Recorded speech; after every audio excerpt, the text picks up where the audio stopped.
好，我们在座各位哈，还有我们线上的我们的观众朋友，大家早安哈。那我想很高兴哈，我们在这个今天是我们研讨会的第2天，那我想还是非常欢迎我们线上的各位能够跟我们一起参与我们这个艺术永续论坛哈。那特别是今天是礼拜六哈，那我想大家愿意牺牲假期，能够在线上。跟我们共同来讨论一些艺术永续的议题，我觉得非常的难能可贵。那在这边也代表我们主办单位，谢谢我们所有线上还有我们与会的几位贵宾哈。好，那我想我们今天早上的这个主题哈，其实非常的精彩。我们总共邀请了5位语坛的贵宾来帮忙做分享。那前3位是来自于纽约百老汇的 Green Alliance 的3位来宾来跟我们做一个分享。那当然他们会用预录的方式嘛，因为我们知道他们现在正在过感恩节嘛哈，所以他们能够等待会的时间也会在线上跟我们做个讨论。那除了他们3位之外呢，那我们另外也邀请到我们国内2位，我觉得他们非常具有代表性啊。一个刚好是我们代表我们公法人哈，国表艺中心的，特别是国家两厅院一个场馆的艺术副总，我们的施新元是艺术副总监呐哈，我们是先介绍他，欢迎他一下哈。那另外一位呢，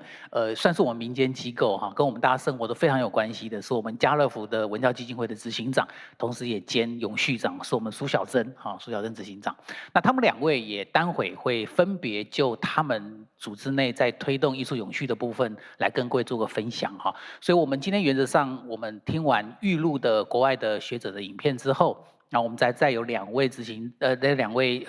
艺术副总监跟执行长来帮我们做分享。最后我们会留点时间，那各位有问题的话都可以放在我们的Slido 上面来慢慢的来跟大家做一个的分享哈。好，那我想一开始我想我们也不用太浪费时间。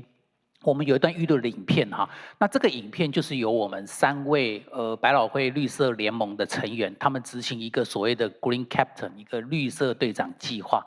那他们的 director， 他们的总监哈，这个 Molly Braverman 哈，会直接来跟各位做分享。那当然他们有另外2位他们的同仁，一位 Austin， 一位一位这个 Lauren 哈，那他们会分别就他们在执行业务上的一些内容来跟各位做分享。那我们就麻烦我们的同仁播放一下我们的影片，好，那就欢迎大家一起来观赏。Hello, we are so thrilled to be here with you. Hello， 很高兴能在线上与大家相聚。我们来自百老汇绿色联盟。抱歉，我们无法来到现场哦，因为当大家看影片的时候，我们都在美国家中与亲友一起过感恩节了。因为这段影片呢，它是一个线上的预录影片。那首先，我先自我介绍一下，我是 Molly。我是百老汇绿色联盟的总监，我是 Austin Sora， 百老汇绿色联盟的专案经理，我是 Laura Mandras， 百老汇绿色联盟的通讯助理。好，百老汇绿色联盟呢 ，BGA 是一个产业的倡议，能够启发教育，推动整个剧场产业及赞助单位实施更环保的行动与做法。BGA 成立于2008年，自然资源保护协会 NRDC 是我们的伙伴与自然环境顾问。那现在我们来看 BGA 的4个核心原则。第一，我们是无法100%环保的，我们只能变得更为环保。我们相信大家每天都能做一点更环保的改变，因为没有人是完美的环保人士，大家都有碳足迹，但你在日常生活中每天都能够做一点改变，让自己每天都更环保一点。唯一的例外呢，就是我们最爱的百老汇绿色角色们，所以我这一页有把绿恶魔放在这里，还有 Elphaba、科米蛙、史瑞克等等。那接下来 Austin 会来讲我们的核心原则第2点。第2点是行动是会积沙成塔的，气候危机都不是一夕之间形成的，都是透过各种决定与行动累积一段时间而导致。所以我们认为解决方法也是一样，透过大大小小的行动，多人一起慢慢聚少成多。核心原则第3点，光有碳中和是不够的。假设今天我们停止一切碳排，这是非常棒的，但大气中还是有很多的碳排遗留下来。我们必须同时投资去碳的方案，把大气中的碳捕捉起来，才能将碳数值回复到安全的范围，使人类能够安全居住。那第4点原则呢，就是没有种族平等，就没有气候正义。大家都知道，气候变迁对不同族群有不同的影响。那有些群体呢，他们是一线受害者，例如贫穷人口，在美国则是黑人、原住民和有色人种。因此，讨论这些议题是必须的，让这些人的声音能被听见，能得出公平公正的解决方案。这是我很喜欢的一个卡通，有一对夫妻在逛街，上面写：“我想接受资讯，但我又不想要发疯。”我每天都有这样的感受，我每天看到气候相关的新闻量，这实在是太多了。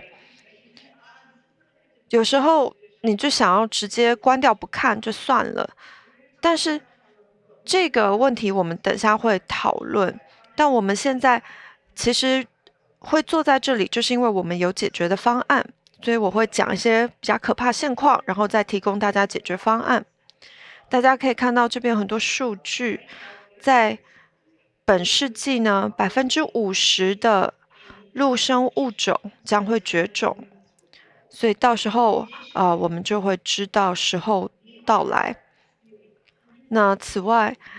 人类每24小时就将1.52亿吨的人工暖化气体排放到大气层当中。那我觉得这张图很震撼，能看到人类是怎么对待我们的空气、我们的地球。大家可能会觉得，OK， 这听起来真的很糟，但这跟我们还有跟艺术、跟剧场有什么关系呢？我们其实有很多证据可以显示，剧场会直接受到气候危机的影响。气候变迁已经影响到艺术产业跟我们的工作了。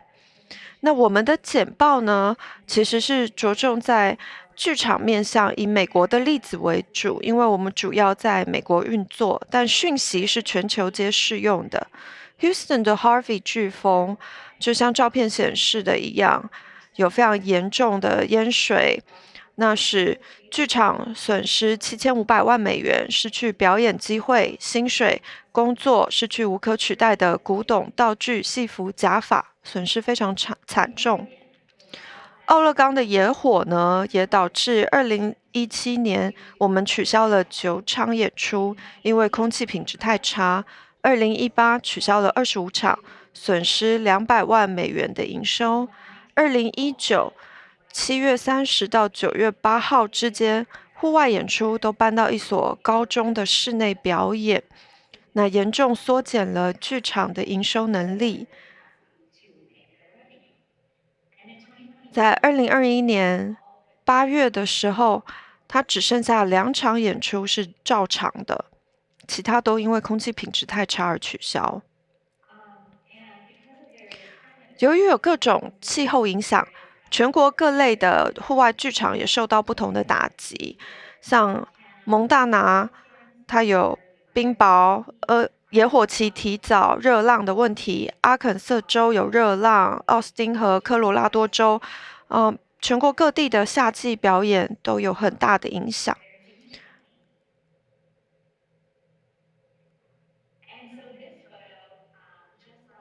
去年呢，我们在纽约市这边有严重的空污问题。左边的照片是时代广场4月份的照片，那是我们举办地球日演唱会的地点。各位可以看到绿色的旗帜写着地球日，那这是一个很棒的演唱会，很幸运天气很好。右边呢是相同地点2个月后的情况，充满雾霾、空污。如果我们的演唱会办在6月，那就必须取消。我们很幸运，但是不是所有人都是这么幸运，因为他们都受到了空污的影响。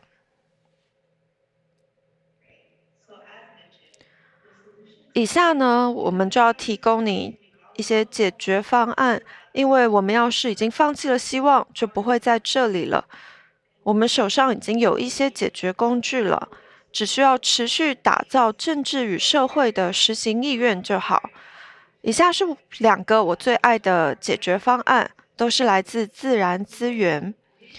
全球的风力发电能够支持全球的用电量40倍以上，很神奇，对吧？有这样的自然能源存在。那另外嘞，我们还有太阳能，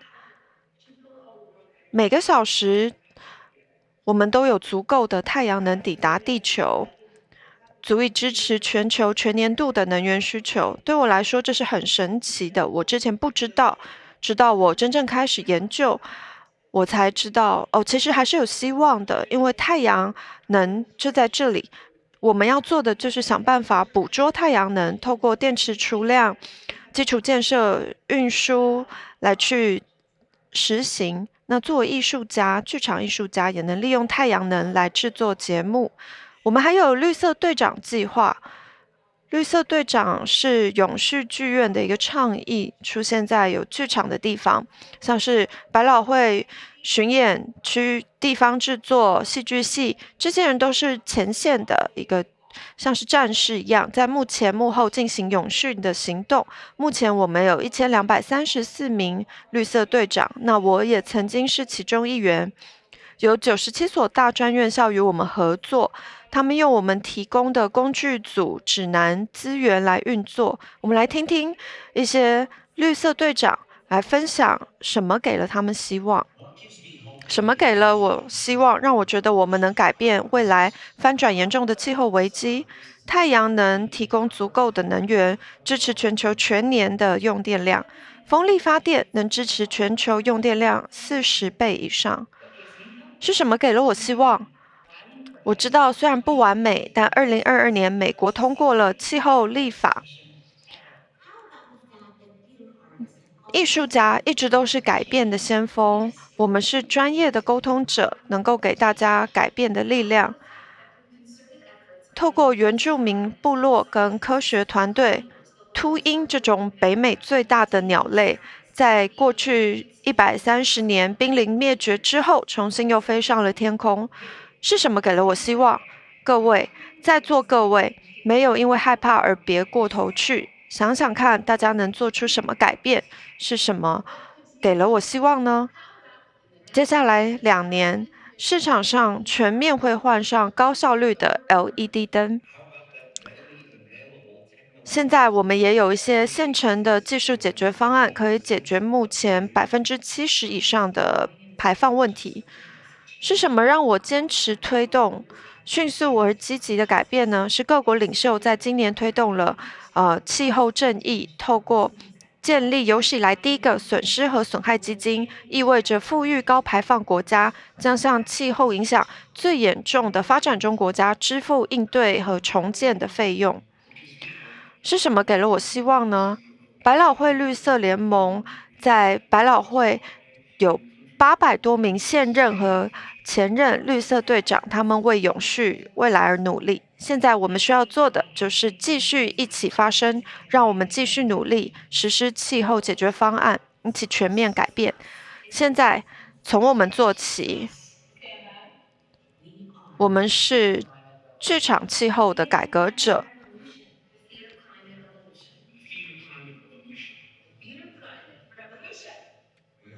我们是剧场气候的改革者。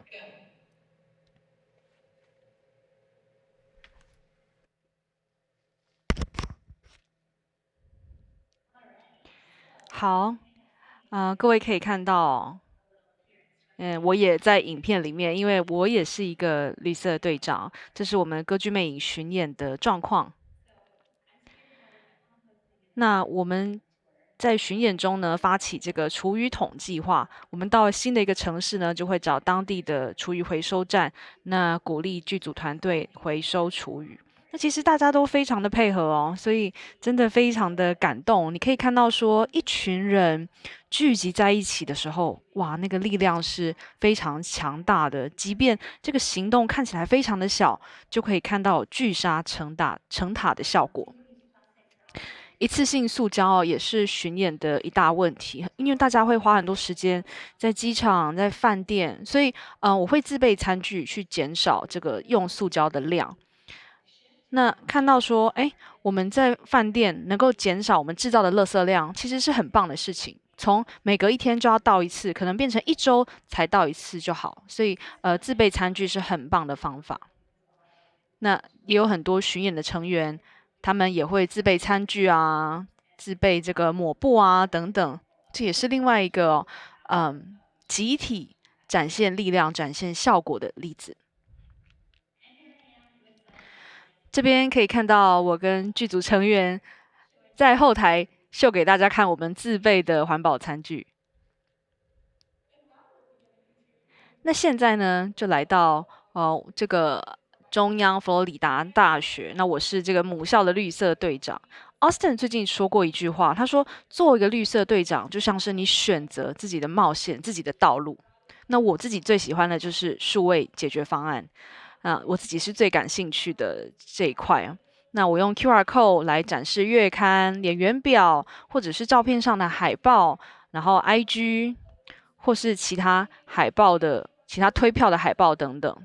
那在我毕业之后呢，这个用 QR code 的传统就在戏剧系流传了下去。其实就是一个非常简单又创新的解决方案。那在我们这个中央佛罗里达大学也有一些道具，它是用回收材料制成的。那我们的这个道具设计师 Haley Osborne 真的非常的厉害哦。这是一个这个鸵鸟蛋，然后就用于音乐剧中的这个道具，照片就可以看到他制作道具的过程。一样，另一个这个道具用在同一场音乐剧，这个是垃圾王位上的这个女王，也是用回收材料制成的。现在就请 Molly 来谈谈汉密尔顿。谢谢。那我们今天3个在这边给各位这种案例分享，是因为我们都是不同领域的绿色队长。那这个绿色队长计划是 BGA 在15年前在纽约开始推动让剧场外的人士有机会参与剧场事务的这个推动。所以我们很自豪说，这个计划其实是可以让更多人参与的，不同业界的人也可以仿制推动类似的计划。那重点是让大家有这个力量、能力，不管是在何方做什么事，都能一起为气候尽一份力。像 Austin 在歌剧魅演巡演时，或是 Lauren 在大学时做的事情，大家其实都可以在任何的地方做。那像我是幕后舞台经理， Austin 是演员，幸好我不用表演了。但我的重点是说，其实不管各位今天扮演什么样的角色、什么样的职责，都可以尽一份力。这边就来分享几个这个汉密尔顿制作的这个例子。这是一场非常大规模的这个表演。那这边是几张照片我非常的喜欢。第一个就是可以重复使用的这个水瓶，其实很简单，但是我们在后台还是常常在讨论水非常的重要，对不对？像汉密尔顿的这些演员，他们可能要唱满满的3小时。那这边各位可以看到，就是摆得很漂亮。那很简单的解决方法，大家自己带水瓶，放在后台的这个小格子里，很像是这个鞋架，我们就把它改成可以装水袋的这个置物柜，非常的简单，而且又不用花很多钱。那就像在这个很小的剧场，在我的这个故乡费城，我们没有预算给每个人1瓶水，我们有预算上的限制，所以我们就请观众带来他们家里不要的这个杯子啊、餐具啊，就是想要丢了，可以给我们剧组使用。所以在后台我们就有这些物品可以使用，就是真的非常的棒我们自己可以减少一次性塑胶的使用量。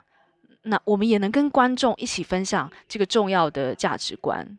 所以今天谈很多的是，身为一个剧场人、艺术家、文化领导者，我们能做什么样的事情，放大我们的影响力？你要有意识的去做这些选择，来放大你能够产生的成效，那甚至能够把这个价值传播出去，跟上千名的观众去传达这些讯息，让他们回家之后，回到自己的工作岗位上，能够继续的去实践。这种就是蝴蝶效应。那这边可以看到，我们这个道具表，如果各位有看过汉密尔顿的话，其实非常多的这个道具。那汉密尔顿有2页的这个道具清单，就每一幕都有非常多的这个道具，所以我们要有一个这个表单，然后1周有表演8次，所以我们就其实只有印一张表，然后把它互背，就可以擦掉再重写，不用重复的印非常多的纸，所以一样就是一个很简单的解决方案，但是效用非常的好。那另外一张呢，这是我们这个化妆师在后台准备裙子的照片，可以看到说他带着一个可以重复使用的颈灯。所以在疫情之前呢，百老汇的惯例是用一种叫咬合灯 （bite light） 的东西哦，就是你要把它放在你的嘴巴里面咬它才能够打开。那这种东西它是可以丢弃性的，所以如果没电了，你可能就要丢弃，那会造成一些这个电子废弃物。那接下来疫情发生之后，通常我们就会避免亲密接触，所以用咬合灯就变成大家想要避免的东西。所以后来呢，大家就想说，其实有其他的方式啊，我们可以摆脱传统的束缚，去想一些创新的、更环保的这个做法，而且又是更好的这个实践。所以我当时就问他说：“你觉得这样用起来怎么样？”他说：“这样很好啊，因为我现在就不用咬着这个灯，我就可以挂在我的颈上，然后跟演员讲话，真的是非常的方便。”所以这也是一个很好的例子。有时候我们认为说，传统是你必须要做的，但其实只要一点巧思就可以更永续，而且也提升了更好的这个生产力。好，这边有更多的例子哦。第一个就是可以重复利用的这个标志，在巡演的时候，我想各位也有类似的经验，就是我们要去指示这个方向嘛。例如说，我们到一个新的剧场，大家会不知道什么地方在什么地方，所以这些就是可以重复使用的这个标志。我们可以到每个新的城市就把它贴上去，所以这边可以看到，例如说这个厨房。那其实也让这个管理人员方便的管理，而且也是很永续。在中间这边呢是这个数位乐谱，这个真的很棒因为很多人都很好奇说，这个到底要怎么进行，要怎么运作？但是其实数位乐谱在百老汇跟全美的剧场其实是越来越普遍，所以我们不用印这种超厚重的这个纸本乐谱，大家可以自己带，或是用剧组提供的 iPad。就能在 iPad 上读这个乐谱或是剧本等等。我们看到越来越多的剧本其实都已经数位化、无纸化。右边这个我也很喜欢，就是重复填装的这个瓶子，就是完全就是不用什么 fancy 的东西。你可以如果大量的采购，然后买这种补充包，你就可以大量的减少你使用塑胶瓶的这个量。好，再2个例子这个 Lauren 其实他已经有讲过，就是一些数位的这个解决方案我想很多大专院校的学生，如果他们有像 Lauren 这样的绿色队长领导，就会更快的导入这些数位工具。那另外一个就是在疫情期间，大家都必须被迫。就是往线上、往远距用这些数位工具。那我们也发现说，其实数位工具是蛮好用，也更永续的。所以我们也就把这个传统留下来。所以这边可以看到汉密尔顿的这个演员，他就是扫 QR code 就可以去登记就不用再用手写填写的方式，或是浪费很多的这个纸。我只要打开手机、打开电脑就可以登记注册。那另外呢，可以看到就是海绵宝宝，这个是我们做的一个这个教育计划。那今天我们大家都知道说，教育其实是发挥影响力很重要的这个工具。那今天很多跟于气候变迁相关的不实资讯，我们必须要透过教育来导正视听。那我也常常讲说，有时候，可能大家都会想说，这个到底是可不可以回收的，或是我想要买一件新的 T 恤，到底什么材质是比较好？我们每天都在做非常多的这个消费决策，那其中教育就是很重要的一环。这边可以看到，就是这边说欢迎来到奥克拉荷马市，然后这边就写说，我们要怎么样推动这个环保做法啊等等。那在美国，因为有州有市不同的区域层级、行政层级，所以每一州的这个做法都不一样。那这边就要告诉大家说，到底他们这一州是怎么样来进行环保？那回到大学这部分了，关于大学的这个绿色队长，我们有特别设一个大学绿色队长奖。那今年的获奖者呢是 Emory Otto， 来自奥克拉荷马大学。这边他就分享说，他怎么样去提倡环保。他在戏剧系呢设立了这个环保委员会，来促进永续发展的对话。那每一周呢，也都会在他们的 Tick Tick Boom 排演中讨论永续的相关课题。那现在呢，轮到百老汇的成员，我们听到有一些很棒的这个演员哦，在幕后也去推动环保。我们是百老汇秀成名在望的演员，我们要成为业内最永续的这个剧组。没错，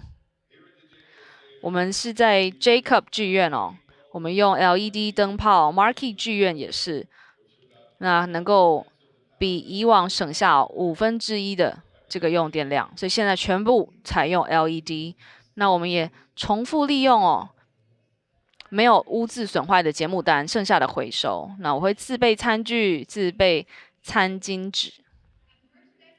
那在周边商品区呢，我们提供能重复使用的纸袋，然后也自带水杯。我们也会回收后台用的口罩。我们用护背过的这个签到表，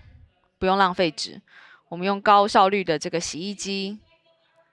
我们会回收乐器的弦。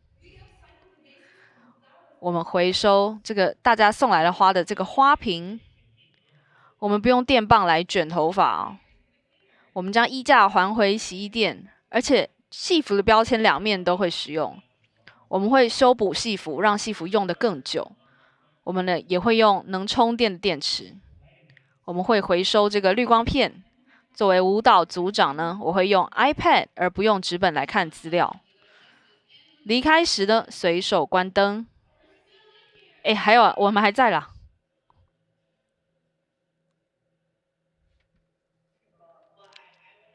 真的非常的可爱，所以我觉得 Lauren 真的非常的棒哦，就是他在做绿色队长的期间，真的推出了非常多的这个环保绿色行动哦，希望大家喜欢这些分享哦，我自己也真的非常的喜欢，每看一次都很喜欢。谢谢 Molly 的美言，我觉得真的很激励人心哦，就是能够让影片中让我们看到说，其实对未来还是可以有很多希望的。那在百老汇也有这么多人愿意响应。那其实我觉得就回到说，到底为什么？回到初衷，我们到底为什么要做这些事？那到后台，在百老汇的剧场，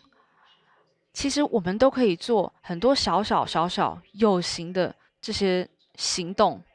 然后集结大家的力量，一起去推动改变。所以不要以为自己只是一个学生，自己只是一个这个后台的，不管你的职责是什么。我想我们在 BGA 我们想要推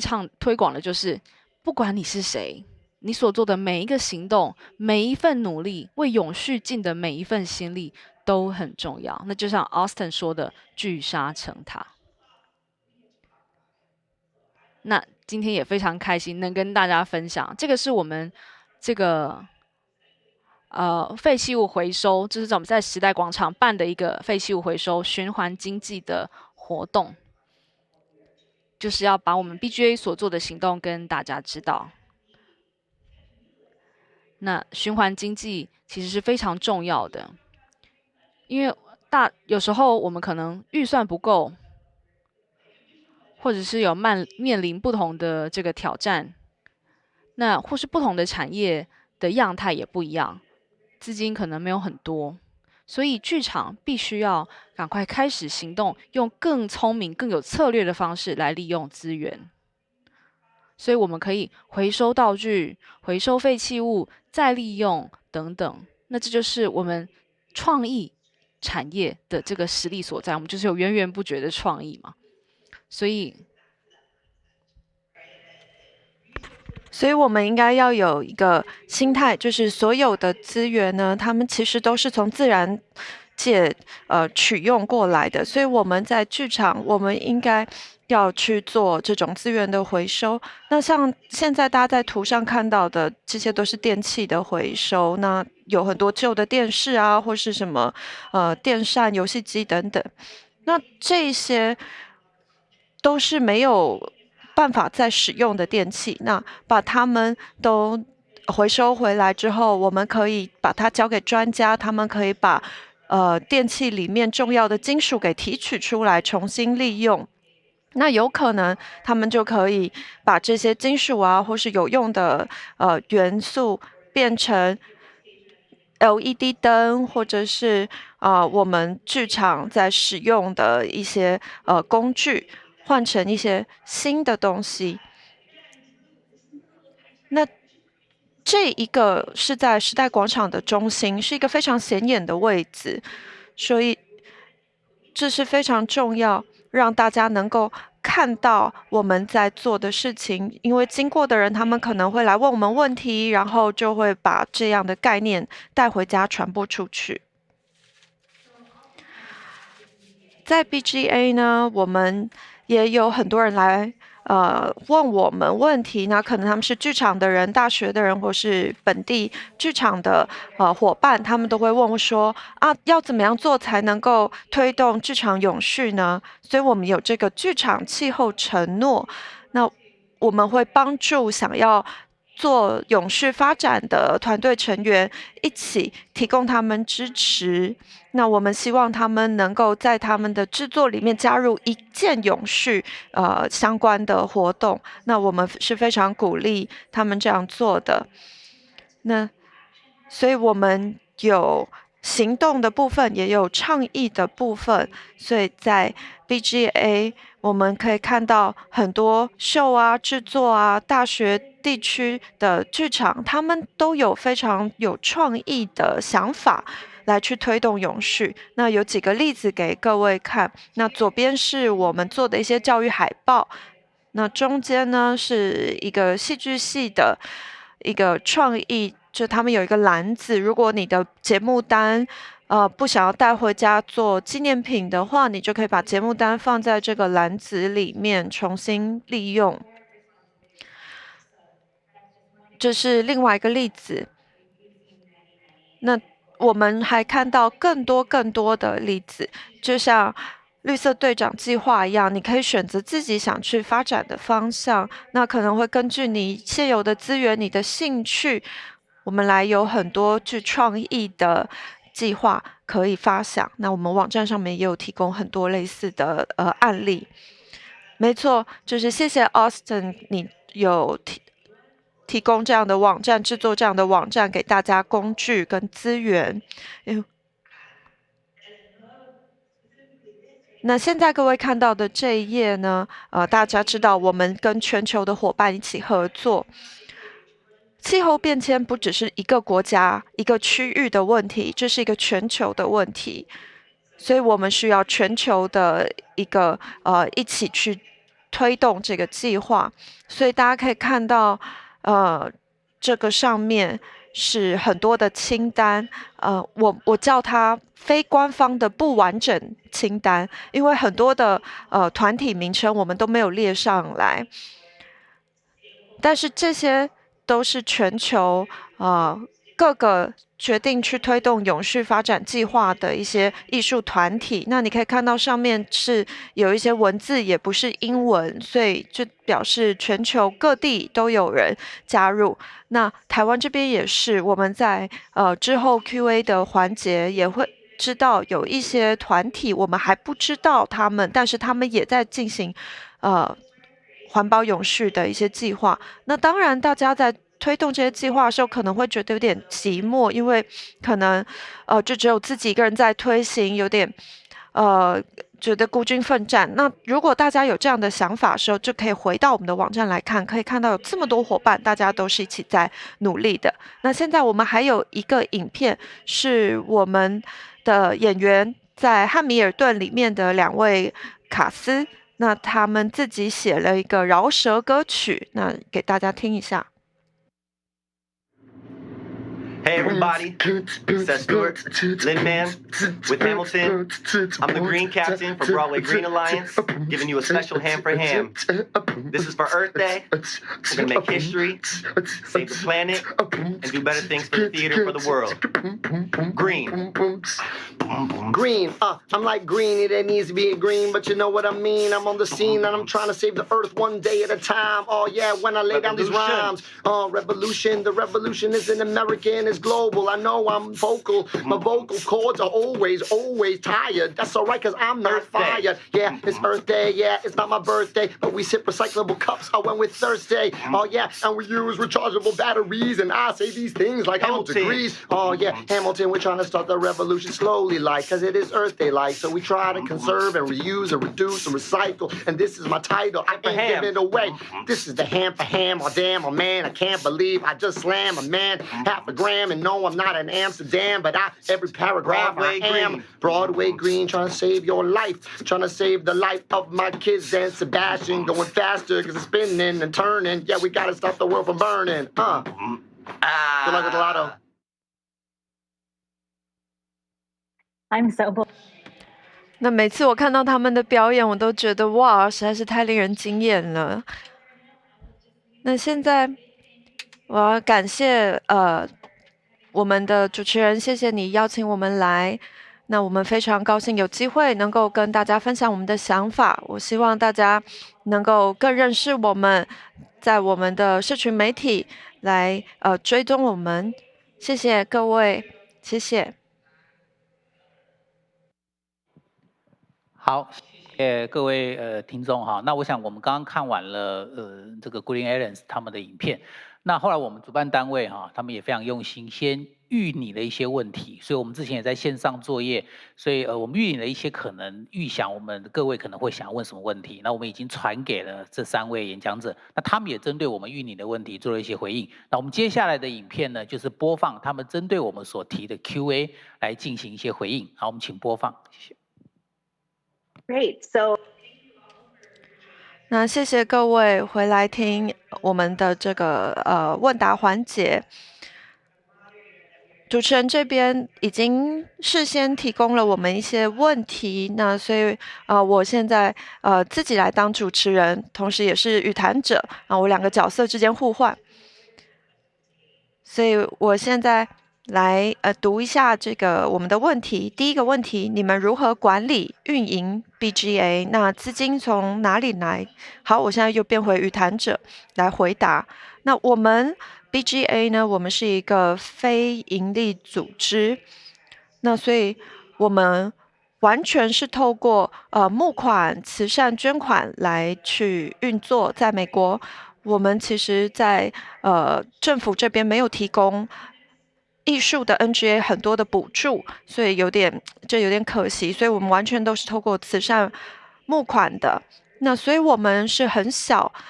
的一个团体，大家可以看到我们3个人就是主要的成员，但是我们都还有其他正职的工作，所以我们虽然小，但是力量很大。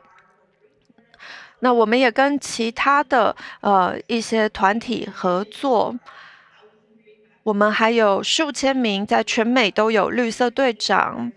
那我们也有2位共同的志工主席，那他们提供我们支持，还有百老汇关怀平等对抗艾滋组织，它是我们的资金赞助者。那我就不会讲太多关于我们这些 NGO 法规的这些无聊的内容。总之呢，他们就是提供了我们行政的支援，然后还有办公的空间。所以我们在很局限的、有限的资源里面，很努力的运作。那我们也有一些个人的捐款者，他们会每年提供我们一些款项。那他们有些是我们团队的成员，那同时加入我们计划的同时也会捐款，所以我们全年度都会有一些募款的活动。那现在我们是15周年的，今年是我们15周年，那所以我们也把它结合了募款的活动一起去推动。那接下来第2个问题是，你们和绿色队长之间的责任和义务是什么？你需要付他们薪水吗？ Austin 要回答吗？那当然我可以来回答。绿色队长的这个计划呢，它是100%志工的一个性质，所以大家来想去当绿色队长都知道这个志工性质的事情，所以他们会利用自己的资源跟时间，成为他们可能是工会啊，或是大学，或是制作团队里面的绿色队长，所以他们都是志工。那当然有一些责任跟义务，但是我们认为我们跟绿色队长之间的关系是我们提供他们资源、工具组合，然后还有他们的支持，提供给他们支持。就像 Lauren 说的，其实是你自己选择你想要去发展投入的方向。如果你是音乐家，你可能当绿色队长的时候就会专注在回收乐器的弦啊之类。那如果你是舞台经理，你可能就会用这种可重复使用的指标，就像 Molly 刚提到的一些案例等等。那就是很看绿色队长他们每个人的情况、每个人的兴趣。那我们和每位绿色队长会进行沟通确保他们知道他们需要知道的资讯，把它带到学校或是去他们的组织单位里面，那让他们能够和别人去有这种连结，让大家知道我们现在面对的气候危机。很多的时候，我们的绿色队长他们可能会觉得，我自己做的不够多，那还有这么多选项可以做，我不知道做哪一个。那这个时候我们就会介入，来帮助他们选择一个他们要专注去推动的一个计划。那只要他们感兴趣，我们就会帮助他们，提供他们支持去实施他们想要做的组织内的计划。那我也很喜欢我们现在的这个绿色队长的这种计划，因为每个人的情况都不一样，有人是全心投入的，就像 Austin 会去在巡演时候收厨余，有些人要帮他们推一把，所以其实是一个因材施教的一个状况。那Lauren 你要不要讲一下大学的部分？那这些都是非常个人的一个选择，因为不论你是在这个你的阶段是在哪里，你都可以选择你想要去做的事情，然后去推动你想要去进行的计划。没错。那 Austin 给你讲没关系，你可以先说。那我想想跟你讲的应该是差不多的内容。好，那我来讲。那我想讲的是，在大学的时候，我们其实也是有教职员绿色队长，每一个大专院校我们都会有一位，然后同时也会有学生的绿色队长。所以当学生毕业之后，我们还是会有教职员绿色队长在学校里面。这样的话，其实算是一个连接点，让学生跟我们这个计划之间有一个联系。那 Lauren，你可以再多讲一下你跟你的教职员律师队长的关系吗？那我们等下会有更多我可以再多描述的问题，所以我等下会再好好的回答这个部分。好，下一个问题是绿色队长是怎么管理的？其实我觉得这个问题蛮重要的哦，因为我们有3个人，然后有上千个这个绿色队长嘛，所以你们2位有想要谈一下这个入职培训吗？Lauren，你要讲吗？还是我讲？好，你讲。那 Lauren 他其实在我们的网站上有设计了一个很棒的这个表单，大家可以来申请做这个绿色队长，是要看是大专院校啦，还是百老汇巡演啊，还是等等的，可以分类。所以他们先填这个申请表，那我们拿到之后呢，就会先看一下，然后把我们的这个工具包寄给他们。这个是入职培训的第一步，就是 Lauren 刚刚提到的，里面其实是可以为各类不同的绿色队长分别客制化的设计，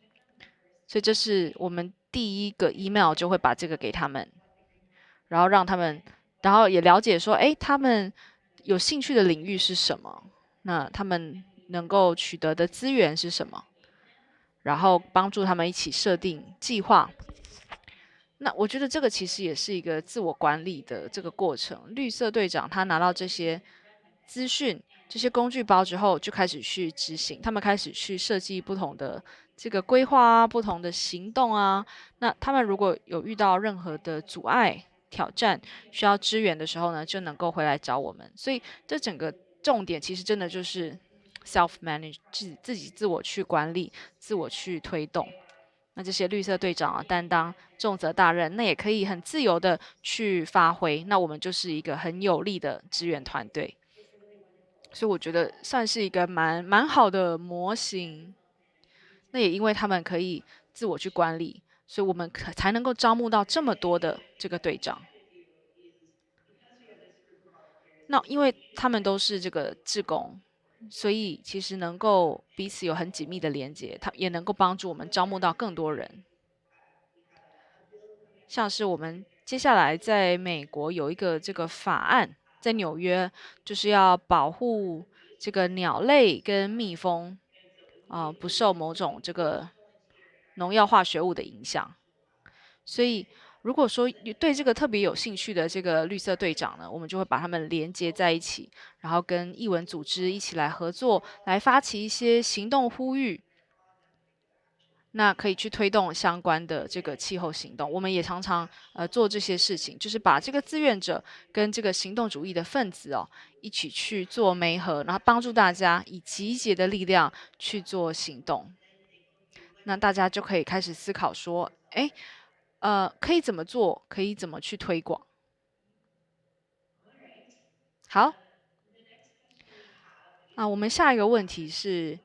绿色队长的这个平均年资。我觉得这个很有趣的问题，我好像没有想过就是我们很多的这个绿色队长，就是如果以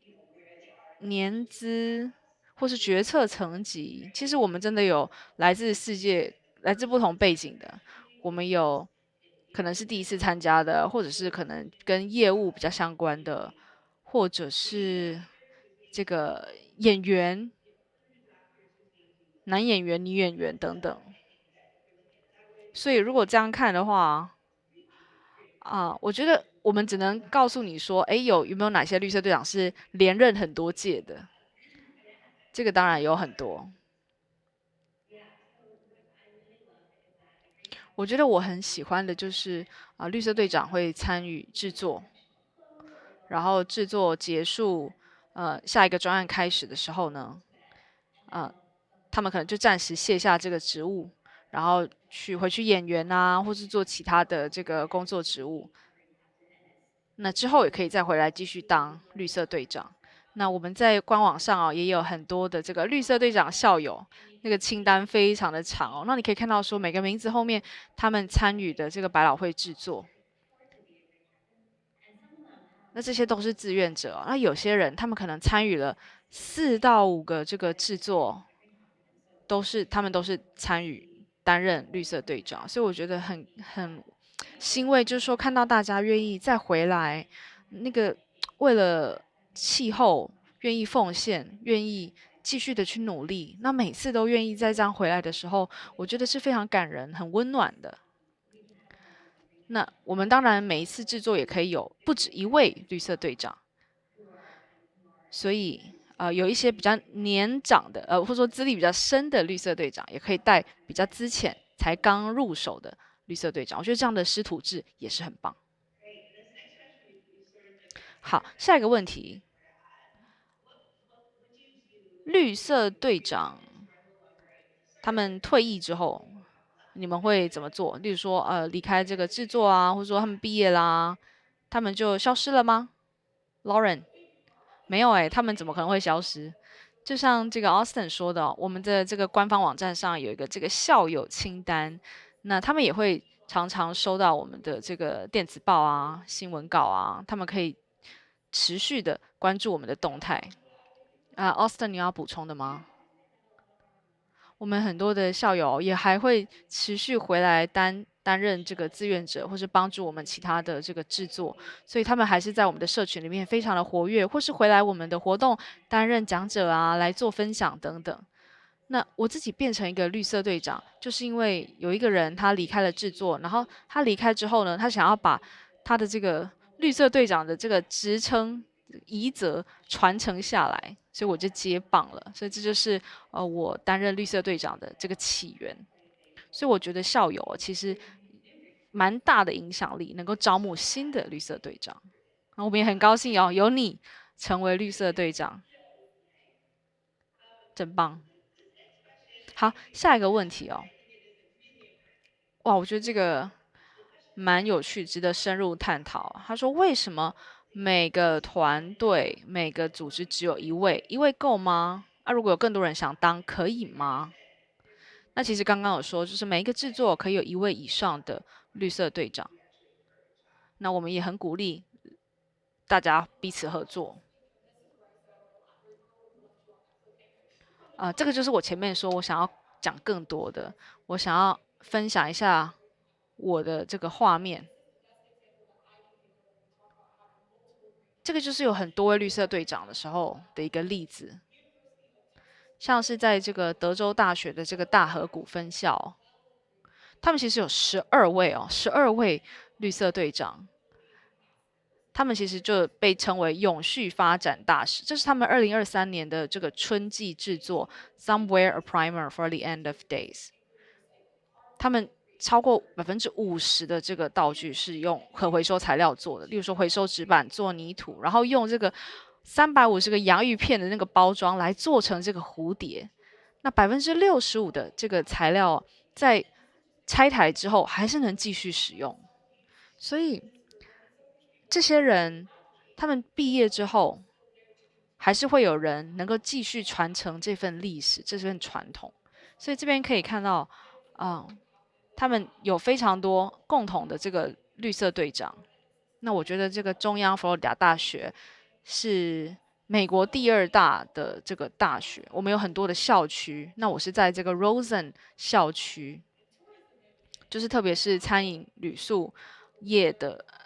学院的这个校区。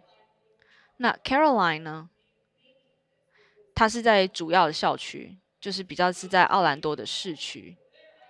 所以我们不同的绿色队长就分管2区，我觉得这样是蛮好的，因为当你今天管理的团队很大的时候，有1位以上的队长是很重要的。那我觉得有教职员队长也能够支援，就是在学生毕业之后呢，也能够继续去把这个工作做下去。好，你们还有补充的吗？我觉得这个是很棒的例子谢谢，真的是很棒的例子就是团队合作真的很重要。然后也跟其他人一起合作，就是真的是团队精神。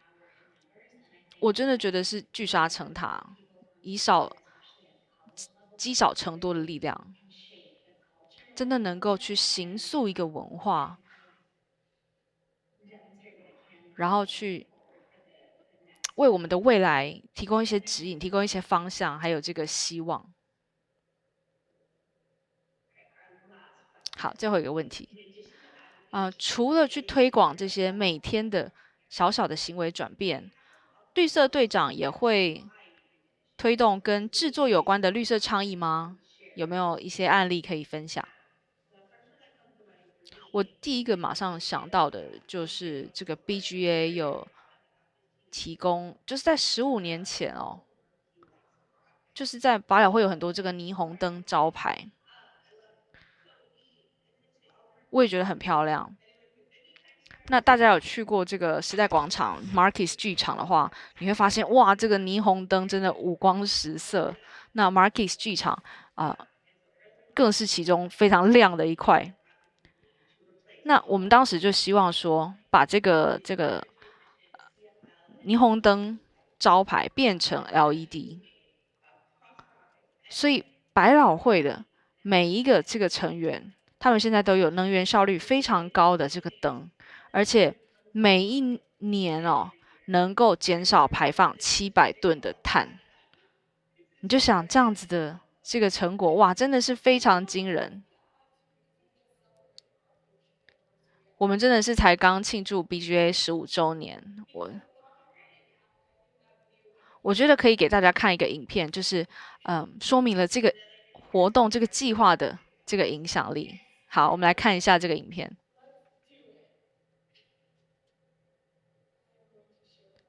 好，我来跟大家再一次分享我的荧幕哦。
太棒了！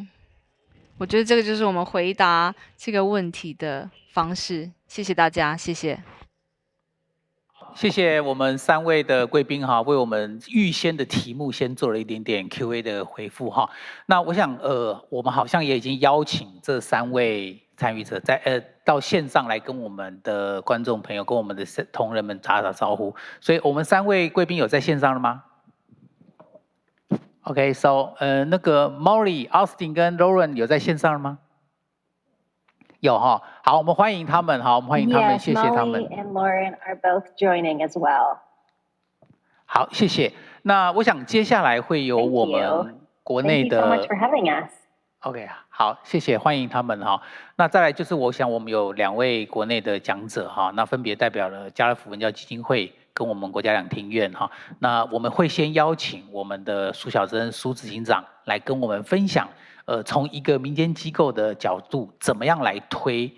艺术永续这件事情哈。那我们听听看他们怎么分享。那我们就先请苏小珍，麻烦你。各位对永续关注及的伙伴们，大家早安。然后也非常感谢刚刚听到柏伟非常精彩的分享。我是家乐福现在目前负责永续的永续长，同时间也负责家乐福文教基金会。那怎么样从商业跟非营利组织之间，我们能够做更多的一个交流？因此，我常定位我自己的角色是怎么样把一个企业的身体跟灵魂可以做一个比较好的一个融合。我自己在家乐福其实工作20几年，那有10几年的工作经验都是在行销部门。在6年前转战在这个领域当中，对我来讲最大的改变就是你怎么样去看到非常重要的一个社会跟环境上面的一个产生的变化。因此，大家可以看到在这个投影片上面，你可以是在一个企业里面的一个很重要的主管，但同时间也怎么样能够走入到前线跟基层，去了解非常多整个环境的问题。很多人都问我说我的团队有多大，我就说我团队很小也很大。大家可以看到，在我们的组织里面，基本上基金会目前实际上现在目前有3位在任职，那另外我们在永续有3位。那我跟另外一个同仁孟少，其实我们是一半在基金会，一半在永续。可是我们这几位伙伴，我们却在过去几年获得了非常多的永续的奖项。那我要说的这永续奖项不是属于我们6位的，而是在于每一个奖项我们都有机会跟非常多不同的伙伴合作，因为我们共同相信的议题跟计划而共同努力，也因此而获得非常多评审他们的肯定。回到家乐福本身，当我们在谈永续非常重要的议题，就是我们相信什么价值？家乐福本身以食物为一个非常重要的一个商业的一个营收的来源，因此我们很希望自己在永续议题上面，我们可不可以成为食物转型的领导者？因为我们知道食物在碳排上面有非常高的一个贡献度，可是食物又牵扯到非常多复杂的这些，不管是消费者或是生产者，尤其是整个生产的系统。我们如何能够提供给更多人可负担起的好的品质的食物，同时间对于环境、对于动物都是友善的？这也来自于我们现在目前大家共同认为的价值，能够去照顾到利害关系人，让每个人都可以吃得最好的。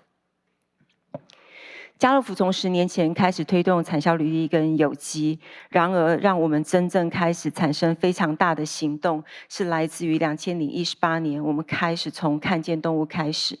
我们从2018年开始知道，原来我们的畜牧产品，尤其鸡蛋，居然是来自于把母鸡囚禁在格子笼，也就是 A4 大小的这样子的一个尺寸当中。我们觉得这样子的一个饲养系统需要被改变，它不只是对于动物福利有相关，同时间跟食品安全有非常非常大的一个重大的影响性。可是面对台湾还有9成是笼饲的这样子的一个系统，我们真的可以改变吗？在没有政府的一个法规的强烈去要求底下，我们如何去改变既有的生产模式？更重要的是，我们能否获得消费者的支持？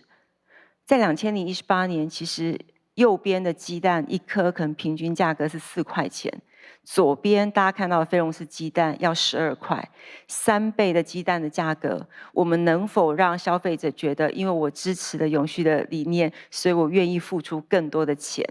这件事情其实来自于我们认不认同这件事情是我们应该要改变，也因为这个非常庞大的挑战，让我们开始用不同的方式去进行这一项食物的革命。为什么这个菲龙斯鸡蛋值得我们去做这样子整个公司，然后非常大的投入？是因为我们知道，当一个畜牧产品的改变的过程当中，其实整个供应链都会做调整。因此，大家可以看到，除了食品安全、减少环境畜牧用药之外，非常重要，我们在讲动物福利、人才培育，还有在整个国际未来，我们在讲减低畜牧产品的使用及畜牧产品对于我们生活周遭的环境的影响，甚至在台湾更重要的是，当动物福利未来变成了一个国际非常要求的一个政策当中，台湾的产业会不会因此而受影响？这也是为什么我们觉得，如果家乐福可以跟台湾的所有的人一起努力，让菲龙斯鸡蛋的这样子的一个革命，能够带领台湾的产业走在所有一个变革的前面的一个过程，我们可以让更多人可以因此而过更好的生活。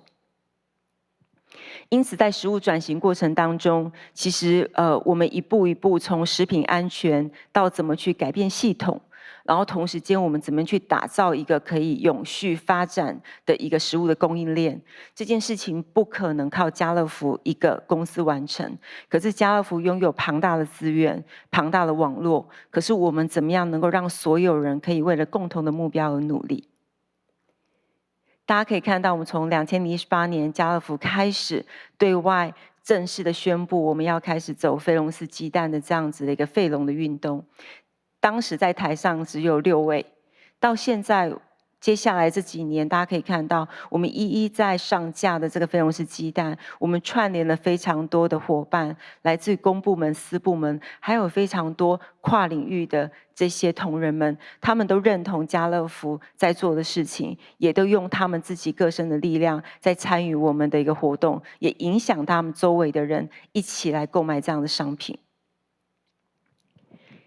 因此，我们虽然2018年从1颗蛋，然后我们开始把卖场里面的便当啊、茶叶蛋啊，都变成菲龙斯鸡蛋。可是也因为看见动物，我们开始理解到，不是只有鸡，有更多的其他的议题，我们都必须要开始投入。所以对我们来讲，鸡蛋是一个非常棒的起点。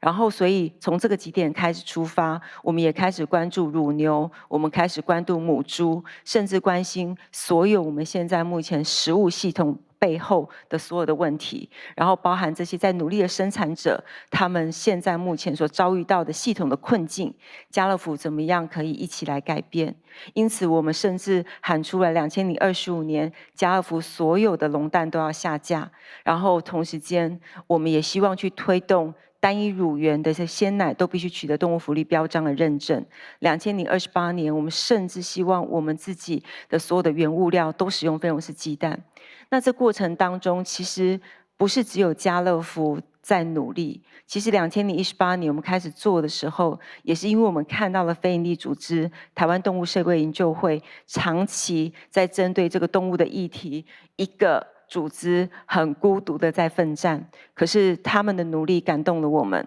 所以家乐福身为很大的企业，我们很愿意跟着非营利组织一起为台湾更美好的食物而努力。所以大家可以看到，我们从母鸡、母牛、母猪，我们一一在我们自己的商业模式里面去做出承诺，因为我们很相信，其实市场决定了生态。所以如果生产者愿意生产，可是在市场端或零售端并没有去接棒，去打开消费者去认知食物的真相，或者是去提供一个可负担起、容易买到的这样的一个管道，其实整个供应链是会走得非常的缓慢的。所以当我们做出这件事情开始，我们就需要非常多跨领域的团队跟我们一起来完成。因此，在这过程当中，我们都知道，一个组织要改变，其实除了对外之外，对内其实是更辛苦的。为什么？因为我们本身营运的模式有原本的运作模式。当我们今天要贩售一个比市价原本大家习惯贵3倍的鸡蛋，只是因为它比较健康，它对动物比较好，那这件事情会影响到我们原本的作业流程。因此，我们也是开始在2018年，我们就开始内部有了这个所谓的 CSR Hero。就是永续大使这样的角色，我们鼓励我们的同仁自愿加入这样的群组，所以我们在这个群组里面，我们会告诉同仁非常多有关永续的一些观念，同时间我们会举办非常多的活动，让他们一起来参与。因为我们知道，当你要做改变的时候，其实你会面临到非常非常多的这些困难，尤其当你在跟一群人在共事的时候，如果只有一个人认同这样的价值，在我们改变其他人之前，非常重要是怎么让这些 CSR Hero 的伙伴，遇到挫折困难的时候，有大家可以一起支撑，可以一起分享，可以一起协助我们怎么样可以走过这个难关。这也是为什么我们从18年到现在，靠着这样子自动加入的一个机制，我们现在目前在家乐福团队里面已经有300多个 hero。那这300多个 hero 之外，他们自己在影响外部的团队，让更多跨领域的伙伴也在他们自己的岗位上面一起在支持这样的一个食物的一个革命。这张照片我常常拿出来分享哦，因为家乐福在推动非笼式鸡蛋过程当中，我们得到了 CIWF 的金蛋奖。那这是一个非营利组织在推动所谓动物福利的一个非常重要的奖项。在这个照片上面，大家可以看到，其实家乐福团队不是最主要的，里面有非常多可能是餐厅，可能是生产者、非营利组织。更重要的是，大家可以看到中间有一个写 VIP， 那个是消费者。我们也邀请消费者一起来参与我们得奖的这个典礼，是因为其实在推广食物永续的过程当中，其实消费者是一个非常重要的一环，他也是一个非常重要的大使。只是一般来讲，我们可能不知道他是谁，可是我们怎么样让所有的消费者都可以从每天的一个消费的过程当中，就可以去参与这一趟食物的革命。在家乐福卖场里面，我们有几万支的商品，所以如果要让很多人能够直接去辨识哪些是永续跟非永续，是非常难的。那在2019年，我们有机会能够在一个非营利组织的聚落开设了全世界第1家的家乐福影响力概念店。在这一家概念店当中，我们只卖永续的商品，也就是我们刚刚讲的鸡蛋，我们就只卖非笼式鸡蛋。那同时间，我们贩售一些很重要的一些地方的一些产业的一个小农的一个商品的品类，让消费者可以知道，他今天买这个商品，他不仅获得好的食物，他也支持了非常多在地传产的一个传承。因此，大家可以看到，在这个照片里面，一家小店，他贩售的不是只有价格，我们里面沟通了非常多有关价值。如果我们希望更多的小型生产者可以待在他的家乡里面，让他们的很多很棒的一些食物文化可以传承，那我们就希望在城市里面的我们可以用消费去支持他们。那当然在这个空间也扮演另外一个重要的角色，就是怎么样让很多产官学不同对永续认同的人可以看见彼此。所以家乐福影响力概念店，我们一家一家的开。那目前来讲，其实我们在北中南都有这样的一个据点。这个据点协助了大家可以就近一个社区的领域的人，他们可以有一个很多共同可以交流的场域。因此，大家可以看到，当我们在南部开了这个顶山店的影响力概念店，来自非常多跨领域的伙伴来参加我们的开幕典礼。那这当中，其实他们都非常开心，在这个场合里面又看到了其他跨领域的人一起在从事这样子的一个永续的一个革命。对家乐福来讲，其实永续的确不是只有减碳，包含在一个社会公平正义的部分，我们怎么样能够在这个场域里面，可以让大家彼此看见彼此过程当中，可以用自己的力量去支持其他人的梦想可以达成。也是因为这样子，其实我们更加了解整个环境、社会面临到的议题，也知道怎么样用共同的资源可以去帮助彼此。同时间，我们也举办了国际的这个畜牧论坛，让更多的伙伴们可以知道，其实他们并不孤单。也邀请国外的这些表现很好的业者，来给国内的这些业者一个很强的一个强心针，知道其实我们正走在一条对的道路上。那延续了这件事情，我们怎么样去影响政府的政策？我们在非常多的场域里面的倡议，让大家更多人知道这些畜牧的真相。因此，也获得，比方说我们影响了台北君悦酒店、Tosteria 餐厅，还有在政大的实验厨房，他们都开始用他们自己的一个食物的一个原物料开始做改变，选择了非笼式鸡蛋，也开始在倡议这些相关的一个行动，那让他们自己在永续可以跟他们自己的本业做很紧密的相关。同时间，我们也在分享非常多这样子的永续概念，让学生知道。因为当企业在改变，未来需要更多的永续的人才。那希望大学生可以知道，所以永续没有想象中那么复杂，其实它就是在我们每天的一个消费选择当中。那这过程当中，我们也都看到了非常多的学生知道了他们原本不知道的真相，同时间他们也开始成为了很重要的倡议者。每一年，其实我们举办了非常多的这样子的活动，参与了非常多的论坛，也都希望我们可以打破原本的同温层，让更多人去了解家乐福在做什么，也让我们有机会了解别人在做什么，我们就可以成为一个非常棒的一个团队。在这几年实验下来，我们发现，其实要做永续改变，很重要的第一件事情是怎么让很多人用很轻松简单的方式知道事情的真相跟他的选择。因此，我们在今年4月份发起了一个从 I 开始的一个大型的一个全国性的活动，把家乐福卖场里面的价标全部标上这样子的一个价指标。所以，如果你到家乐福卖场，你只要看到从 I 开始，你就可以知道它符合家乐福现在目前在推动的10大的永续价值。例如说，你买鸡蛋不用再迷信或者是选择这些包装上面给你的讯息，你可以先从价标里面就可以辨识它是不是动物福利。因此，对我们来讲，零售通路非常重要一个角色是怎么样可以把规模经济结合这种永续的价值里面，成为一个非常重要的影响力。因此，从 I 开始也是告诉每一个人，那个 I 就是我 ，I am the impact， 就是每一个小我都可以成为一个非常大的改变的力量。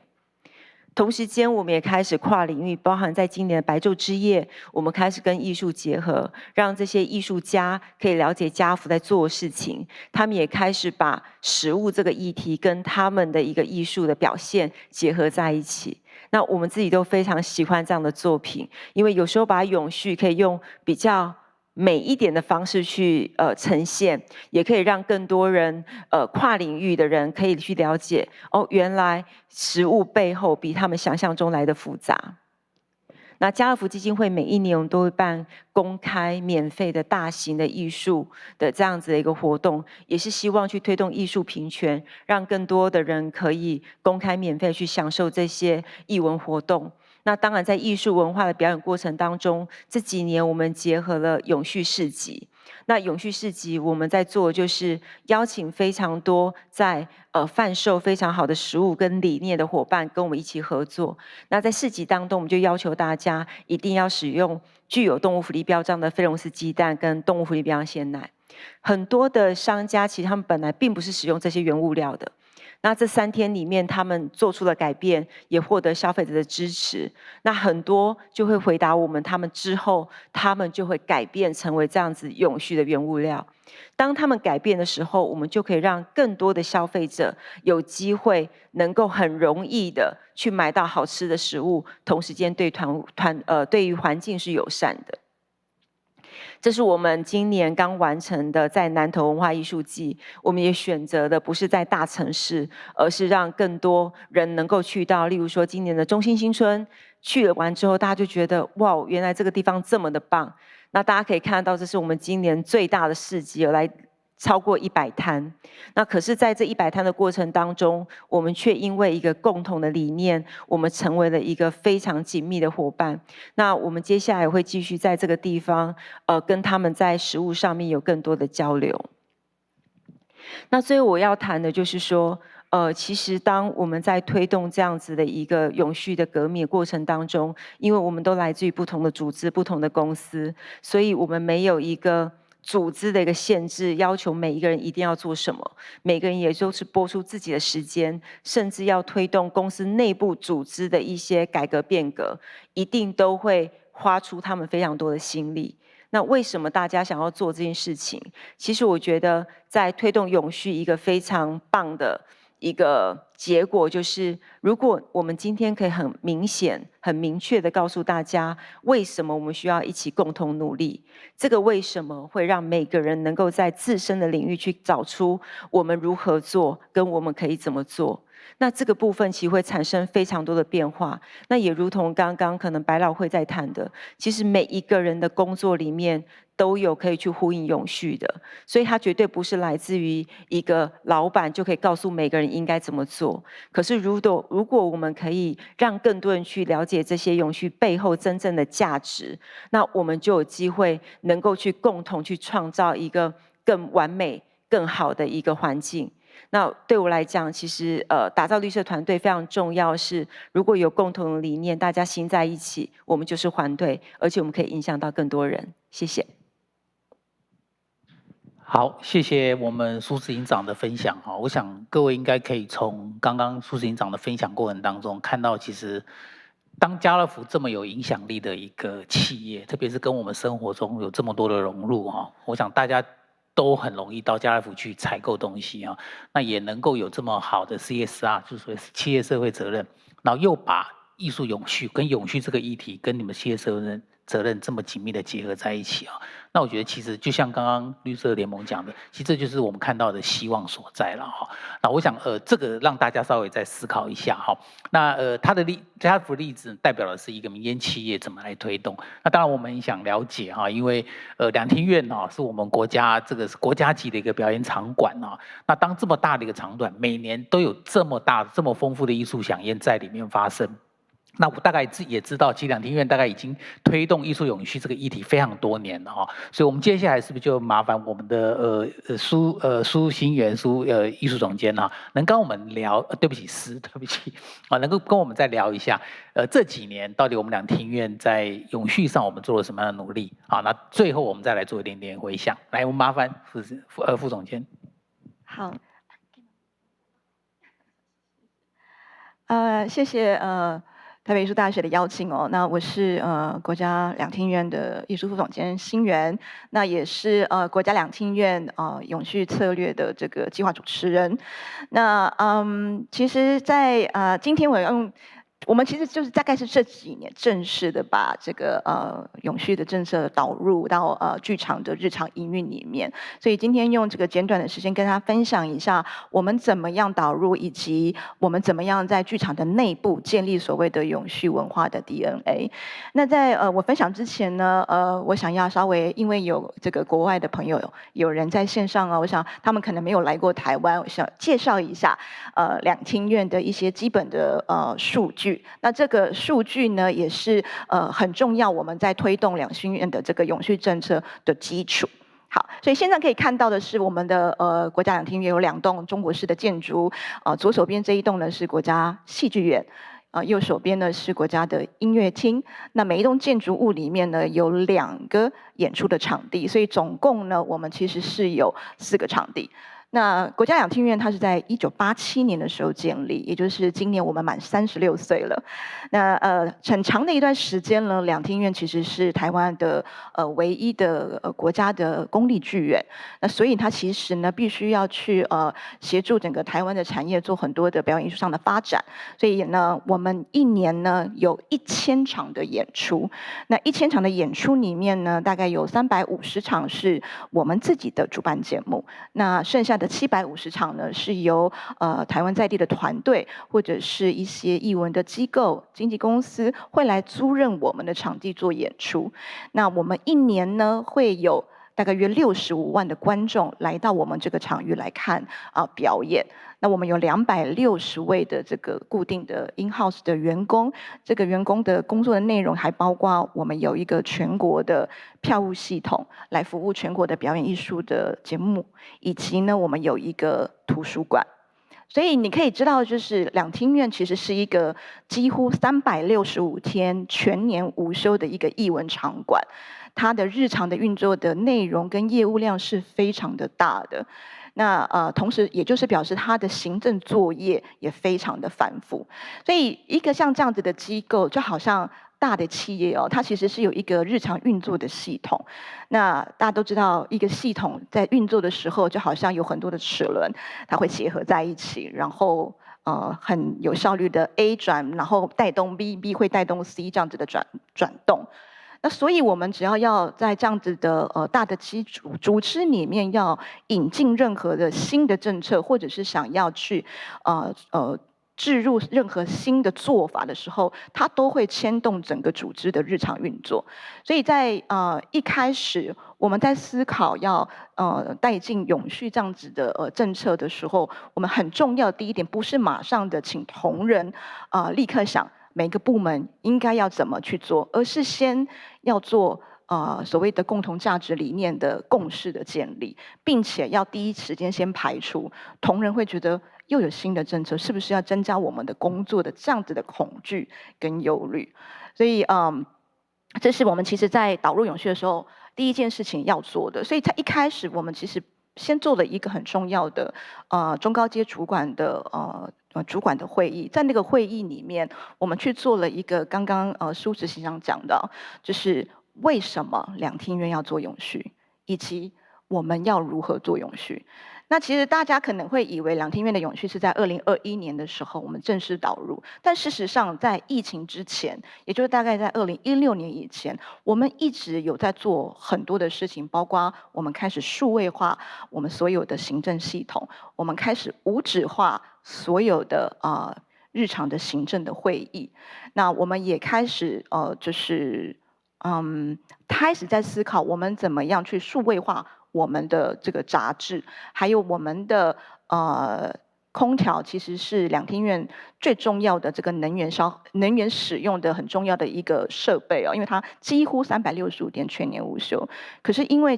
我们是用电大户，所以其实从10年前开始，我们就一直在思考怎么样能够用更有效率的方式、最新的科技去减少我们的能源使用，而这些事情都在导入永续这个概念之前就已经在做了，我们一直在永续的路上，只是我们不知道。所以其实这个很重要的高阶会议，就是要让同仁们知道我们已经在做，而且大家也都做得很好，只是现在我们要在透过一个更完整的这个永续的策略的导入呢，让每一个部门都有所谓的永续 DNA， 大家去检视自己的日常运作的每一个业务内容是否都可以透过永续的思维，让它能够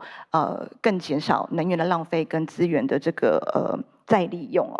那所以这个高阶主管的会议呢，讨论完了以后，我觉得同仁们其实就已经有了一个共识的建立，但这只是第一步，没有人会反对永续这件事情要做是必须的，但是怎么做呢？所以第二步其实我们很重要的是提供同仁知识系统的建立跟工作方法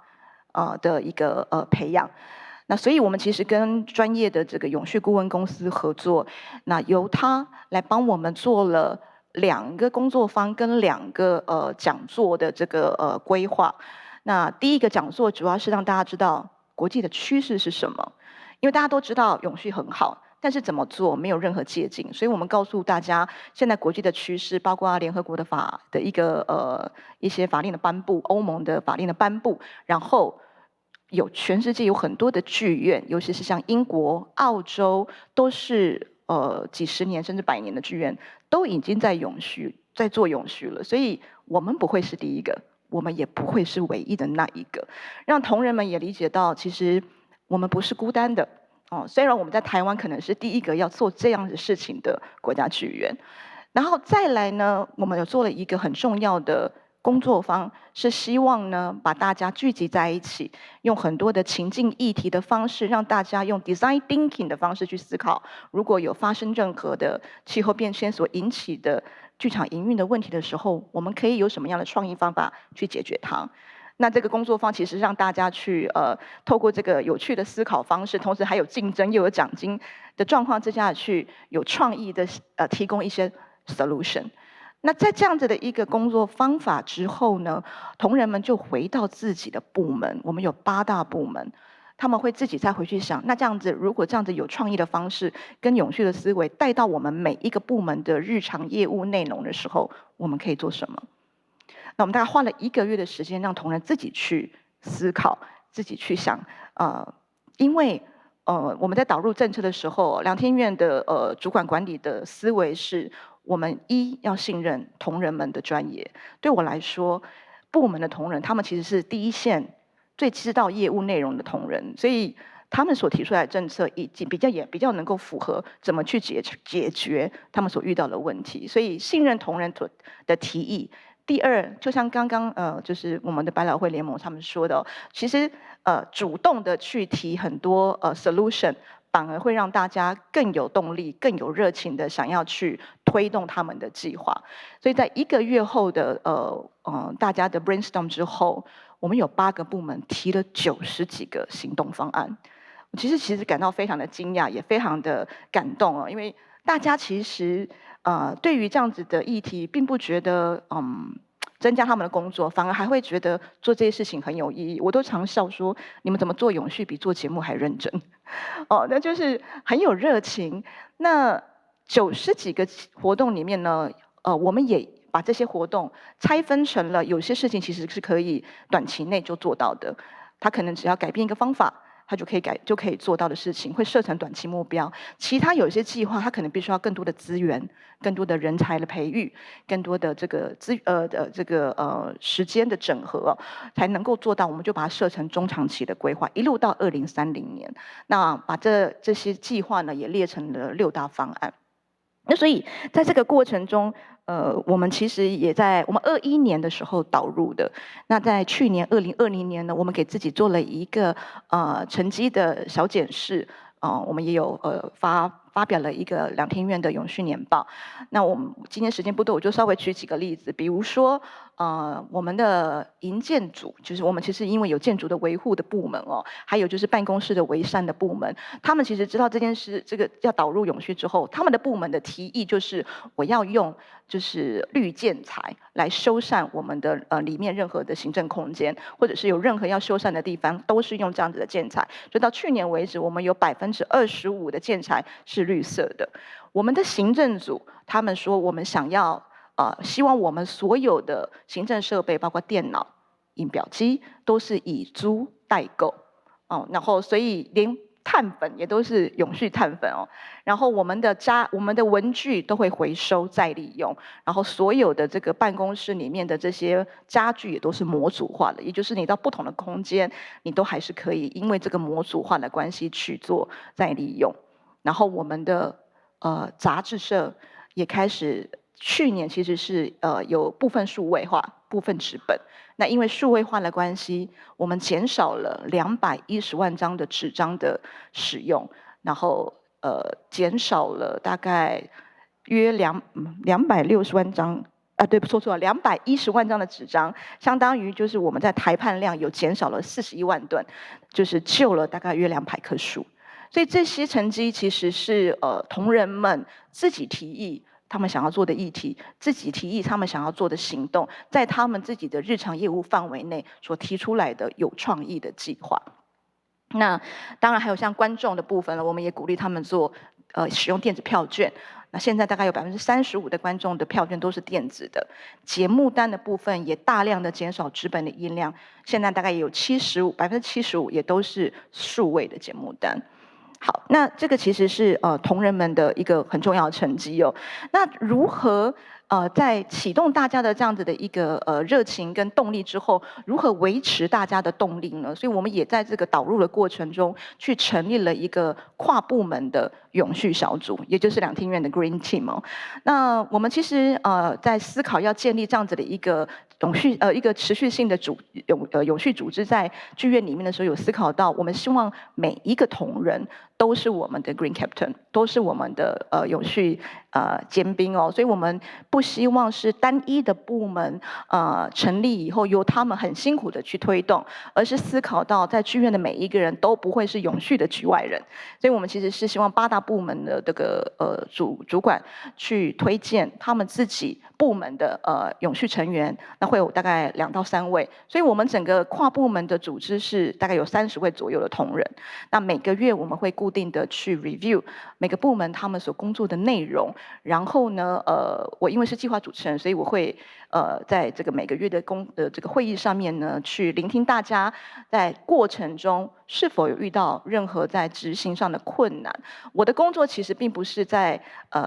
盯他们有没有把事情做完，因为其实同仁们都做得非常的好。我的工作其实最主要的是知道他们在过程中有没有需要哪一些协助，以及因为它是跨部门的组织，所以我们会希望有一个更高阶的主管能够做跨部门资源上的整合跟动员。那让同仁在这个执行这样的计划的时候，不会有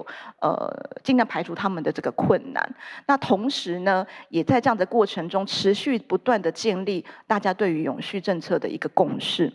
那也希望透过就是高阶主管的一个支持呢，让大家会觉得他们是在一个非常有信任感的工作环境里面在执行这样子的一些计划。那除了我们自己的这个内部的这样子的一个共融的跨部门的对不起，永续的跨部门的小组之外呢，我们其实还是不断的提供同仁们很多的教育训练课程，然后呢，也会跟国际的很多的场馆有持续的交流。我们毕竟是在亚洲，那每一个国家他们在做永续的这个方式不太一样，然后剧院的组织也有大有小，所以透过这样的交流，也让大家就是有不同的借鉴。那同时呢，我们也会举办共事营。两厅院大概每3年会举办一次共事营，这个共事营其实很重要，其实是对于这个核心价值跟理念的一个凝聚。那也会在这个共事营里面呢，去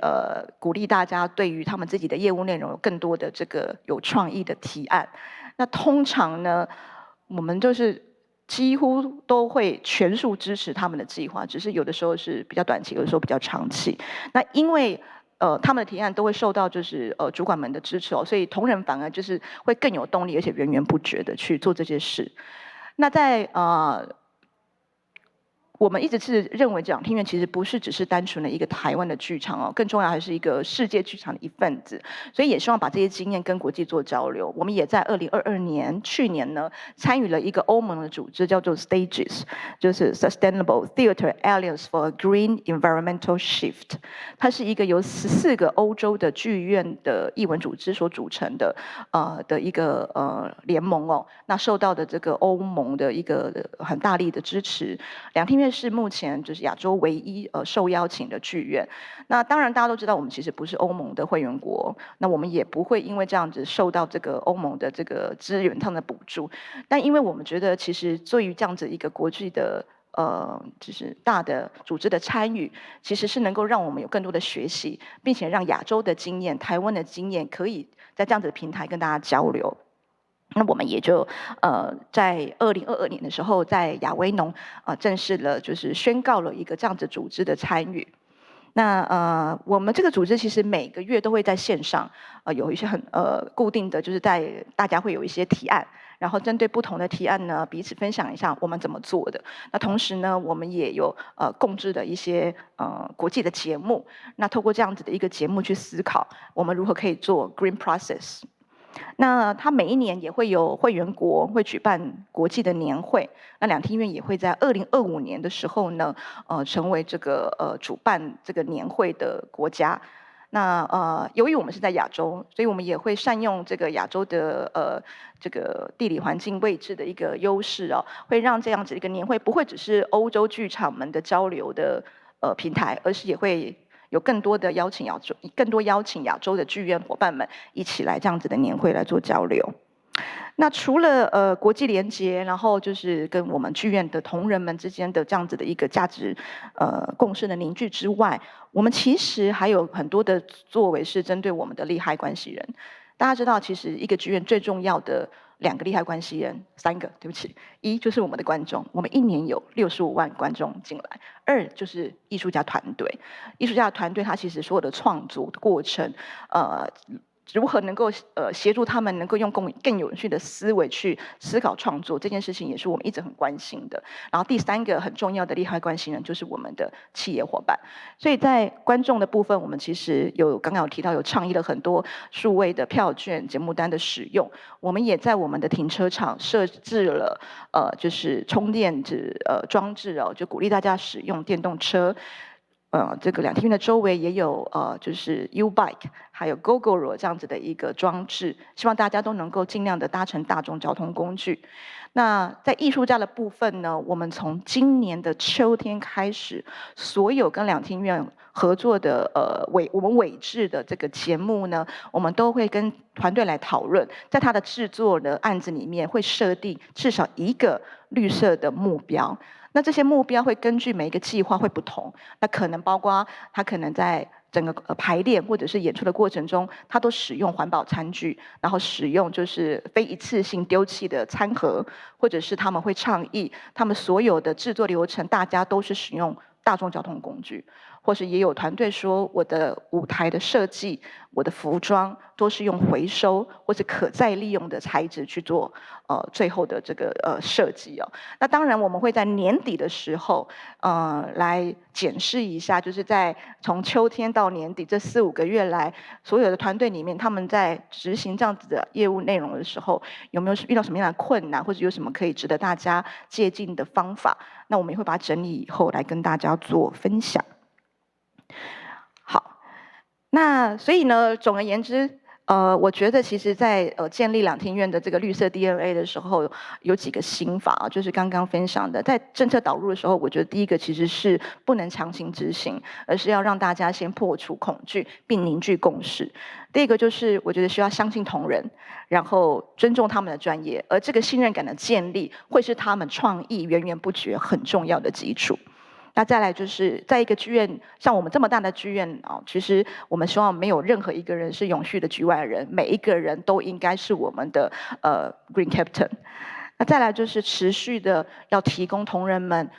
永续的知识系统的建立，然后要持续不断的沟通场馆的精神跟场馆的价值。那以及呢，最重要的是对外倡议，然后让我们大家都知道，其实场馆不是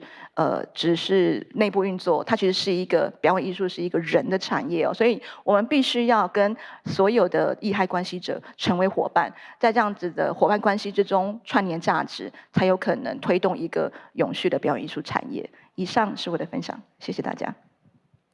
好，谢谢我们施副总监的分享哈。那我想，两厅院哈，毕竟它是一个这么大的机构哈，它这具有一些官方色彩的这个国家级的表演机构。各位我们看到260个员工，然后慢慢的每一个人要能够建立起这种对永续的概念，所以我觉得其实施副总监很有技巧的，从一个比较有系统性，从人的理念开始慢慢切入，然后慢慢的让他们对于永续这件事情变成他们生活中、工作中一个非常重要的部分。我想施副总监的分享也可以让大家做一个讨论，然后做个参考。好。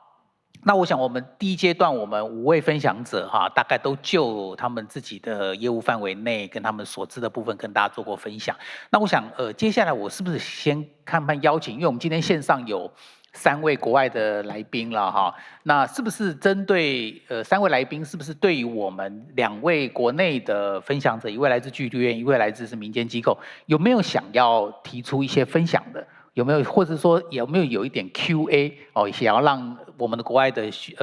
来宾们也有机会能够提出？好，那是不是我们就先邀请3位国外的来宾，有没有想要分享的经验，或者是针对我们国内发表者的内容做一点点提问，有没有？这个很自由的哈，那我们只是想说先开放时间，大家既然都能够有这个机会在一起的话，好，或者是可以先想一想看，好。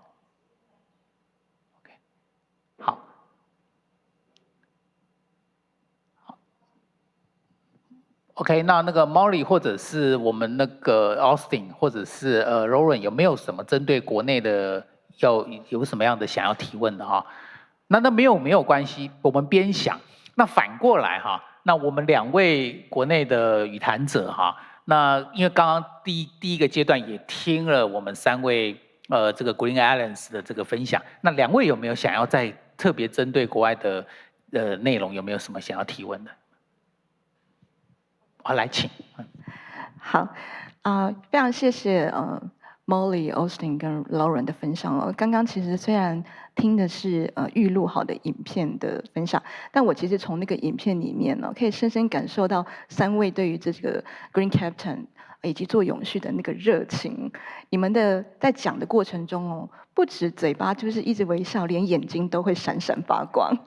所以我其实有2个问题想要请教大家。一个问题就是，其实这个你们的组织，您说你们只有3个人，可是却必须要面对超过1200个 Green Captain 这样子的一个管理的工作，如何持续的保有比如说对这个永续理念上推动的热情跟动力？那如果当遇到一些在这个沟通的过程中的挫折的时候，你们是怎么去给自己打气的？这是我的第一个问题。第二个问题是，Green Captain 其实是跟着巡演的节目走，那你们会到不同的美国的剧院里面去做演出，那你们是如何跟剧院的就是管理者去沟通你们要做这些永续的政策，以及剧院它是如何回应你们的的这个永续的这个做一些作为，有互相影响吗？可以再麻烦你们做一点分享。好，谢谢。那我们 Green Alliance 的3位来宾，哪一位可以帮我们做个分享？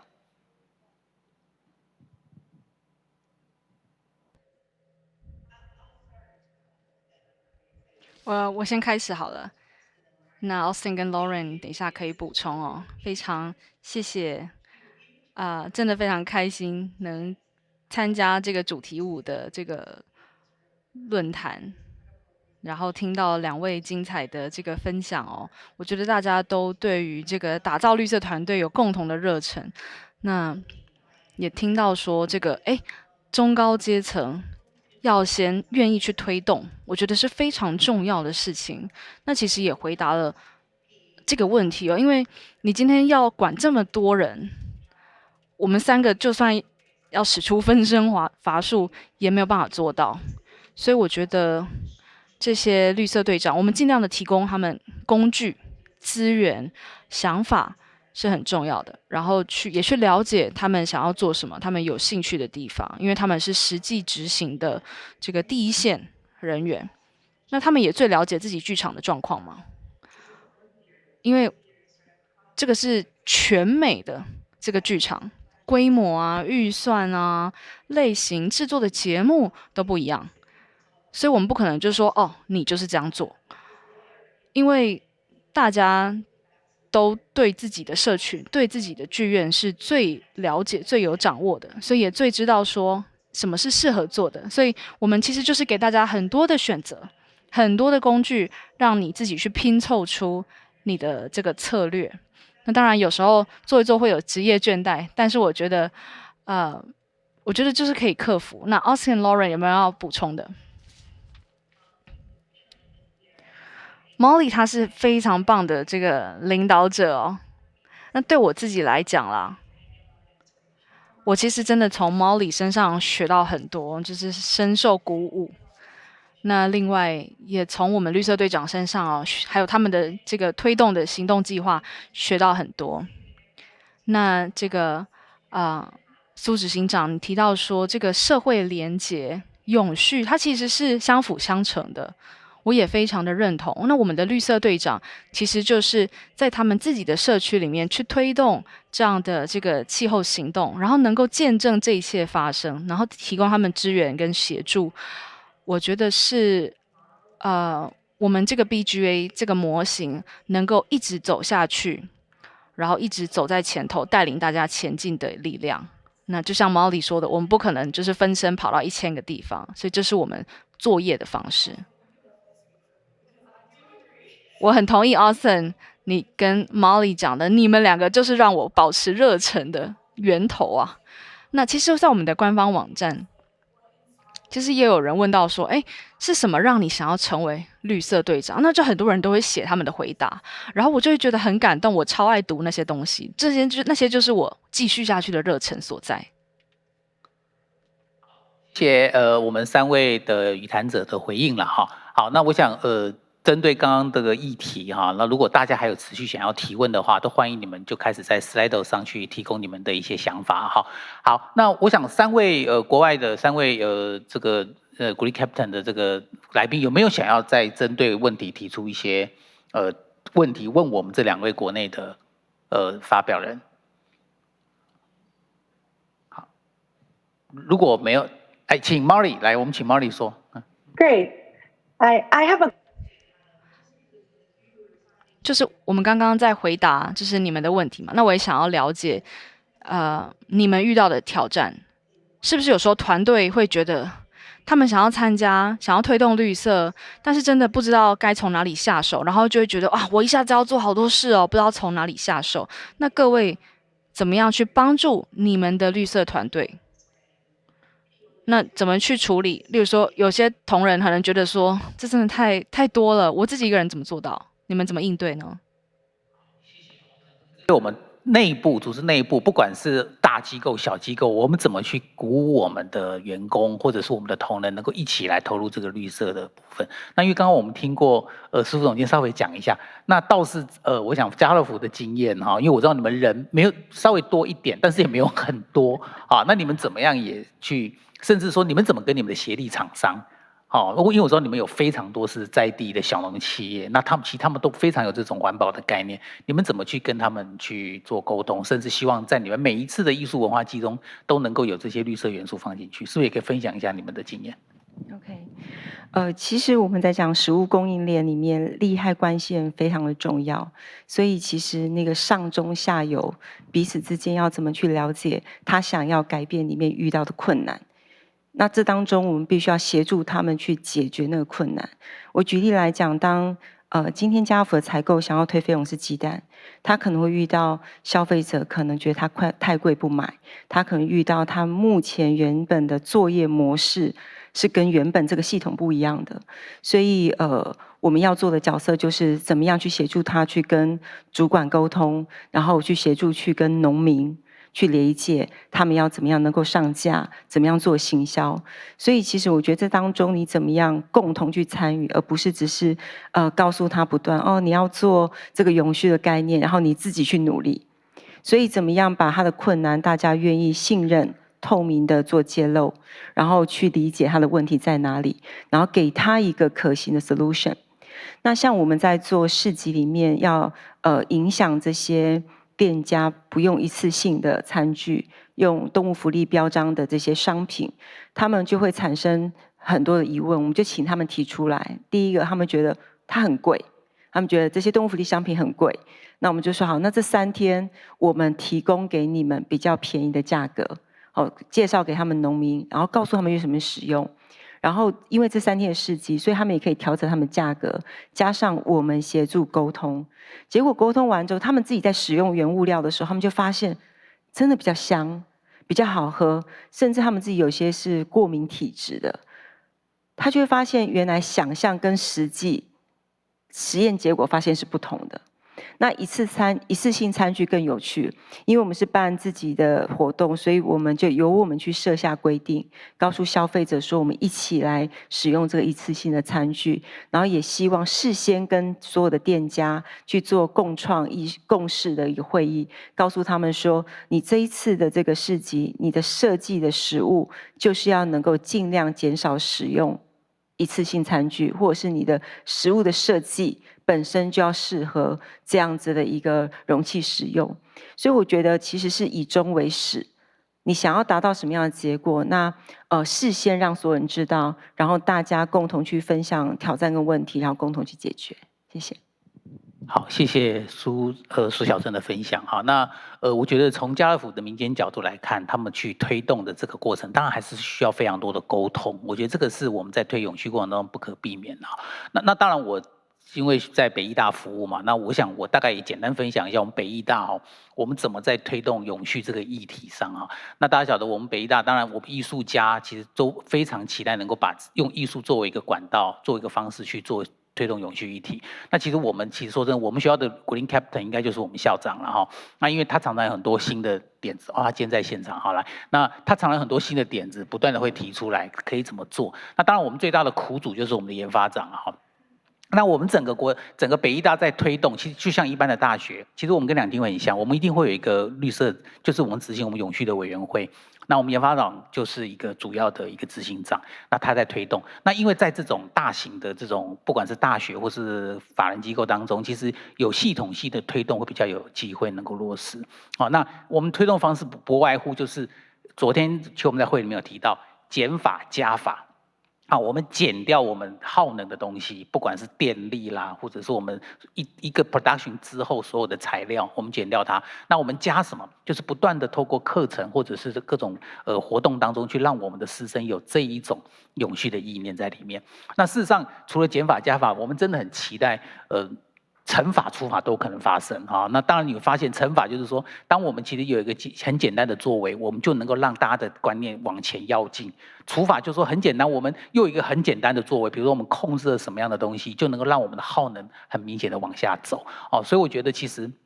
学校中有一个很稳定的机构来推动，然后慢慢让大家有这个方向去往下走。其实这都是我们目前在从学校的角度在推动永续的一个比较具体的作为了哈。好，那我想做一个简单的分享哈。那因为我们 slide 上有2个问题，我想我们先很快的把它看过一遍，然后接下来有时间呢再来跟各位做分享。而且我们这个 slide 哈，哇，很好，很具体啊。直接点名要问我们的师傅总监了哈。我们的第2个先从下面看，就是说。其实2个是有关系的哈，就是说，除了刚刚提到跟利害关系人共同推广永续政策，是否也有针对外租团队的永续政策？就是说，团队要来两厅院，你们是不是要有一些永续的作为？我想这个题目问得非常好哈，那这个东西倒是可以让我们师傅总监。那上面那一题也是哈，就是说，因为我们这位参与者他也提到了说，以剧场来讲。我们刚刚有谈到的是动物照顾啦，哈，这些 care 动物福利。那对于我们这些员工，是不是也有这一种哈，类似像这种员工的工时呢？是不是也有这相关的概念？我想这2个问题是不是也麻烦师傅总监先一起简单的做个回应？谢谢。好，针对就是外租团队的部分哦，我们大概有2个方向，一个就是两厅院经验分享跟倡议。第一个就是我们其实会持续不定期的把两厅院在做永续推动上面的经验呢，透过不论是工作坊讲座，或是我们会每2年举办一次永续的年会，在这个平台上面呢，跟大家分享可以怎么去做。它可以从制作面向，或者是说就是外租团队他们平常的日常营运上可以有哪一些方法跟建议。那这个是两厅院的经验。那比如说我们会建议建议团队就是你其实可以从最简单的开始做起，不是要花很多钱的。因为很多人都会问我说，做永续是不是很花钱？其实没有。比如说你其实只要跟你的这个外租团队说你来排练，或是你进到剧场的时候，你可不可以都带环保餐具？然后团队的行政同仁，你在进到剧场，大家都很清楚嘛，进场的那一周很紧张，压力很大，所以行政同仁订的便当很重要。不好吃，团队会生气，剧就会演不好。所以行政同仁订便当的这个技巧跟选择呢，是关乎这个演出好不好很重要的关键哦。那过去我们可能常常会使用，因为台湾其实是订这个饮食订便当或者是订一些就是所谓的就是餐盒是很方便的，但也有现在越来越多的这个餐厅，它是使用可回收的这个餐盒来做便当的。那行政同仁其实可以再多花一点时间去找到这样子的供应商。那你在后台，你就可以一次的餐饮，你可以减少可能2大袋的就是餐盒的垃圾跟就是竹块的这样的一个就是那个垃圾的回收的减少哦。那光是这样子，其实就可以是第一步。第2步是做任何的制作，你其实都会花很多的行政的时间开会，要跟设计讨论，要跟导演讨论，要排练。我们可不可以开始先做无纸化的会议？就是开始不要硬纸本，然后我们可以用可能 iPad 或者手提电脑的方式来做开会。那这也是一个，其实现在大家在台湾很多就是很多 freelance 或是演员或者是剧场的同仁，他们其实很习惯都带着笔电到处走的，所以这也可以是一个很好的方式。那当然，针对更深度的制作的部分呢，我们台湾的表演艺术联盟在今年呢也即将会推出，就是它跟这个英国的Theatre Green Book 合作的一个在地化所谓的绿色剧场手册这样子的一个指南的出版我们会把它不是只是原封不动的翻译过来，而是会把它根据台湾的这个产业的状况，然后它的文化跟工作的这个习惯呢，把它在地化成是一个台湾版的绿色剧场手册。那这个手册呢，其实会分3本，一本是针对制作面上，你怎么做 green production， 一本是做如果你本身其实是一个艺文机构的工作者，艺文机构它的建物空间的维护，也有一本。那另外一个就是日常的 daily operation 的运作，包括你怎么去倡议观众，你怎么在就是日常的这个跟会员互动上面，你可以怎么样做更多的倡议。那这些呢，就是应该都会在短期内由表演艺术联盟来做这个分享哦。那大家也可以随时关注。第2个问题有关于幸福职场哦，其实老实说，我刚刚因为时间很短，我快速提了一下，我们在导入就是永续的时候，其实有最后设立了6大方向，就是我们有6个方向要去做永续。第1个就是幸福职场，因为对我们来说，如果同仁他们没有在一个觉得安全、具有发展性、感到快乐的工作环境去工作的话，我们根本没有办法推任何的计划，包括永续哦。所以其实两厅院这个有几点也可以给大家参考的，就是我们其实是以高于市场标准的薪资制度，在吸引就是产业的人才，这是第1个。那希望大家能够在就是劳保健保上面都能够有所保障之外，我们也还有所谓的艺文旅游的补助津贴，就是1年哦，同仁们有一笔经费，你可以出去去踏青或者是看两厅院以外的节目哦，那它是可以获得补助的。另外一个就是我们有提供所谓的健康检查，然后大家可能不知道，我们有按摩服务哎，我们每1个月哦，我们的行政部门会发一个。就是因为我们有希望能够跟就是身障就是盲人朋友合作，所以跟一些身障福利的这个机构合作，所以呢会邀请就是盲人的这个按摩者来到我们的场馆，然后定期，然后每个礼拜都会有，然后通常呢这个 schedule 一发出来啊，都是发 email 嘛，因为全场馆人很多，一发出来5分钟后就会再发另外一封信说对不起已经额满这样。所以其实是一个，就是让同仁在高压的状况之下，可以有一个很好的这样子的一个身心的服务。那当然，我们刚刚提到，我们还有很多的很完整的教育训练哦。那教育训练的课程也会根据不同的部门，他们自己会提他们在自己的业务内容里面，他们希望获得什么样的教育训练。那我们的人资组会综合大家的需求，然后去做一个比较完整的教育训练的规划，当然也包括永续的课程。再来就是我们有一个性平的小组。对，还有就是防止权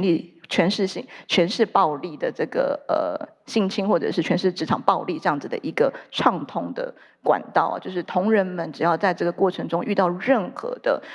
这样子的问题的时候，他都可以在非常受到保护跟安全的状态之下联络，有一个电话跟一个 email 可以联系。那以上大概是简单的分享。好，谢谢新源副总监的分享。我们大概一点点时间哈，那我们是不是请苏执行长简单讲一下，家乐福有免费艺文活动，是不是简单说明一下？我们每一年都会选择在台湾一个城市或乡镇去举办大型的免费的艺文活动。那为什么选择公开免费？是因为我们希望让很多父母他可以带非常小的小朋友，他可能没办法进两厅院，然后他就可以在一个非常轻松的环境里面，可以去享受这样子的一个艺文。那这件事情可以协助他们提早开始有机会能够接触这些活动。像上次我们办完文化艺术季，就有一个朋友就告诉我，他小朋友现在每天都在翻跟斗，说他要加入那个马戏团。那另外一个就是在表演团体里面，我们会分夜戏跟日戏。那日戏比较是针对当地的这些小型的这个表演者，让他们有个舞台，也让当地的社区的人知道，原来在我们的县市有这些表演团体，然后进而可以做一些社区支持。那夜戏的部分是我们支持一些比较大型的这个表演团体，让他们有一个好的舞台，可以让更多人看见。那也是希望可以去改善台湾更多的这些人愿意花钱或者是去支持台湾表现得很棒的这个艺文团队，谢谢。好，最后2个问题我把它并成一个问题哈，那请教我们国外的那个 Green Alliance 的贵宾哈，就是对于我们国内的剧团，我们在做 production 的时候有没有什么建议哈？特别把永续去融入。那第2个就是说有没有在校园内怎么激励学生的参与？有没有一些简单的案例可以分享？我想是不是就请我们的贵宾帮我们分享一下？谢谢。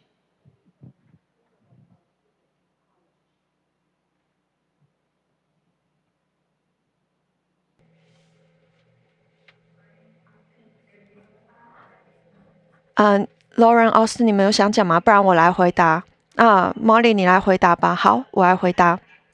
我非常喜欢你问的问题。有很多的方法来做。那我们觉得要把永续放到艺术里面，其实跟永续本身是没有关系的。因为我们是文化的领袖，我们在剧场里面，我们其实是有能力改变这个叙事的，所以这是一个很棒的我们的一个优势。那我们可以比如说做一个制作，那这个制作其实并不是主题就是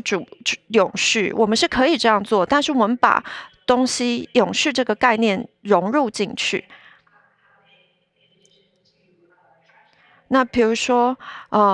我们可以在整个剧场里面去做这个堆肥的厨余的回收，那或者是让我们的演员在演戏的时候用的东西都是可回收再利用的这种餐具等等，那或者是他们的场景。做布景的时候，把一个风力发电机的图案放上去，等等。那我们把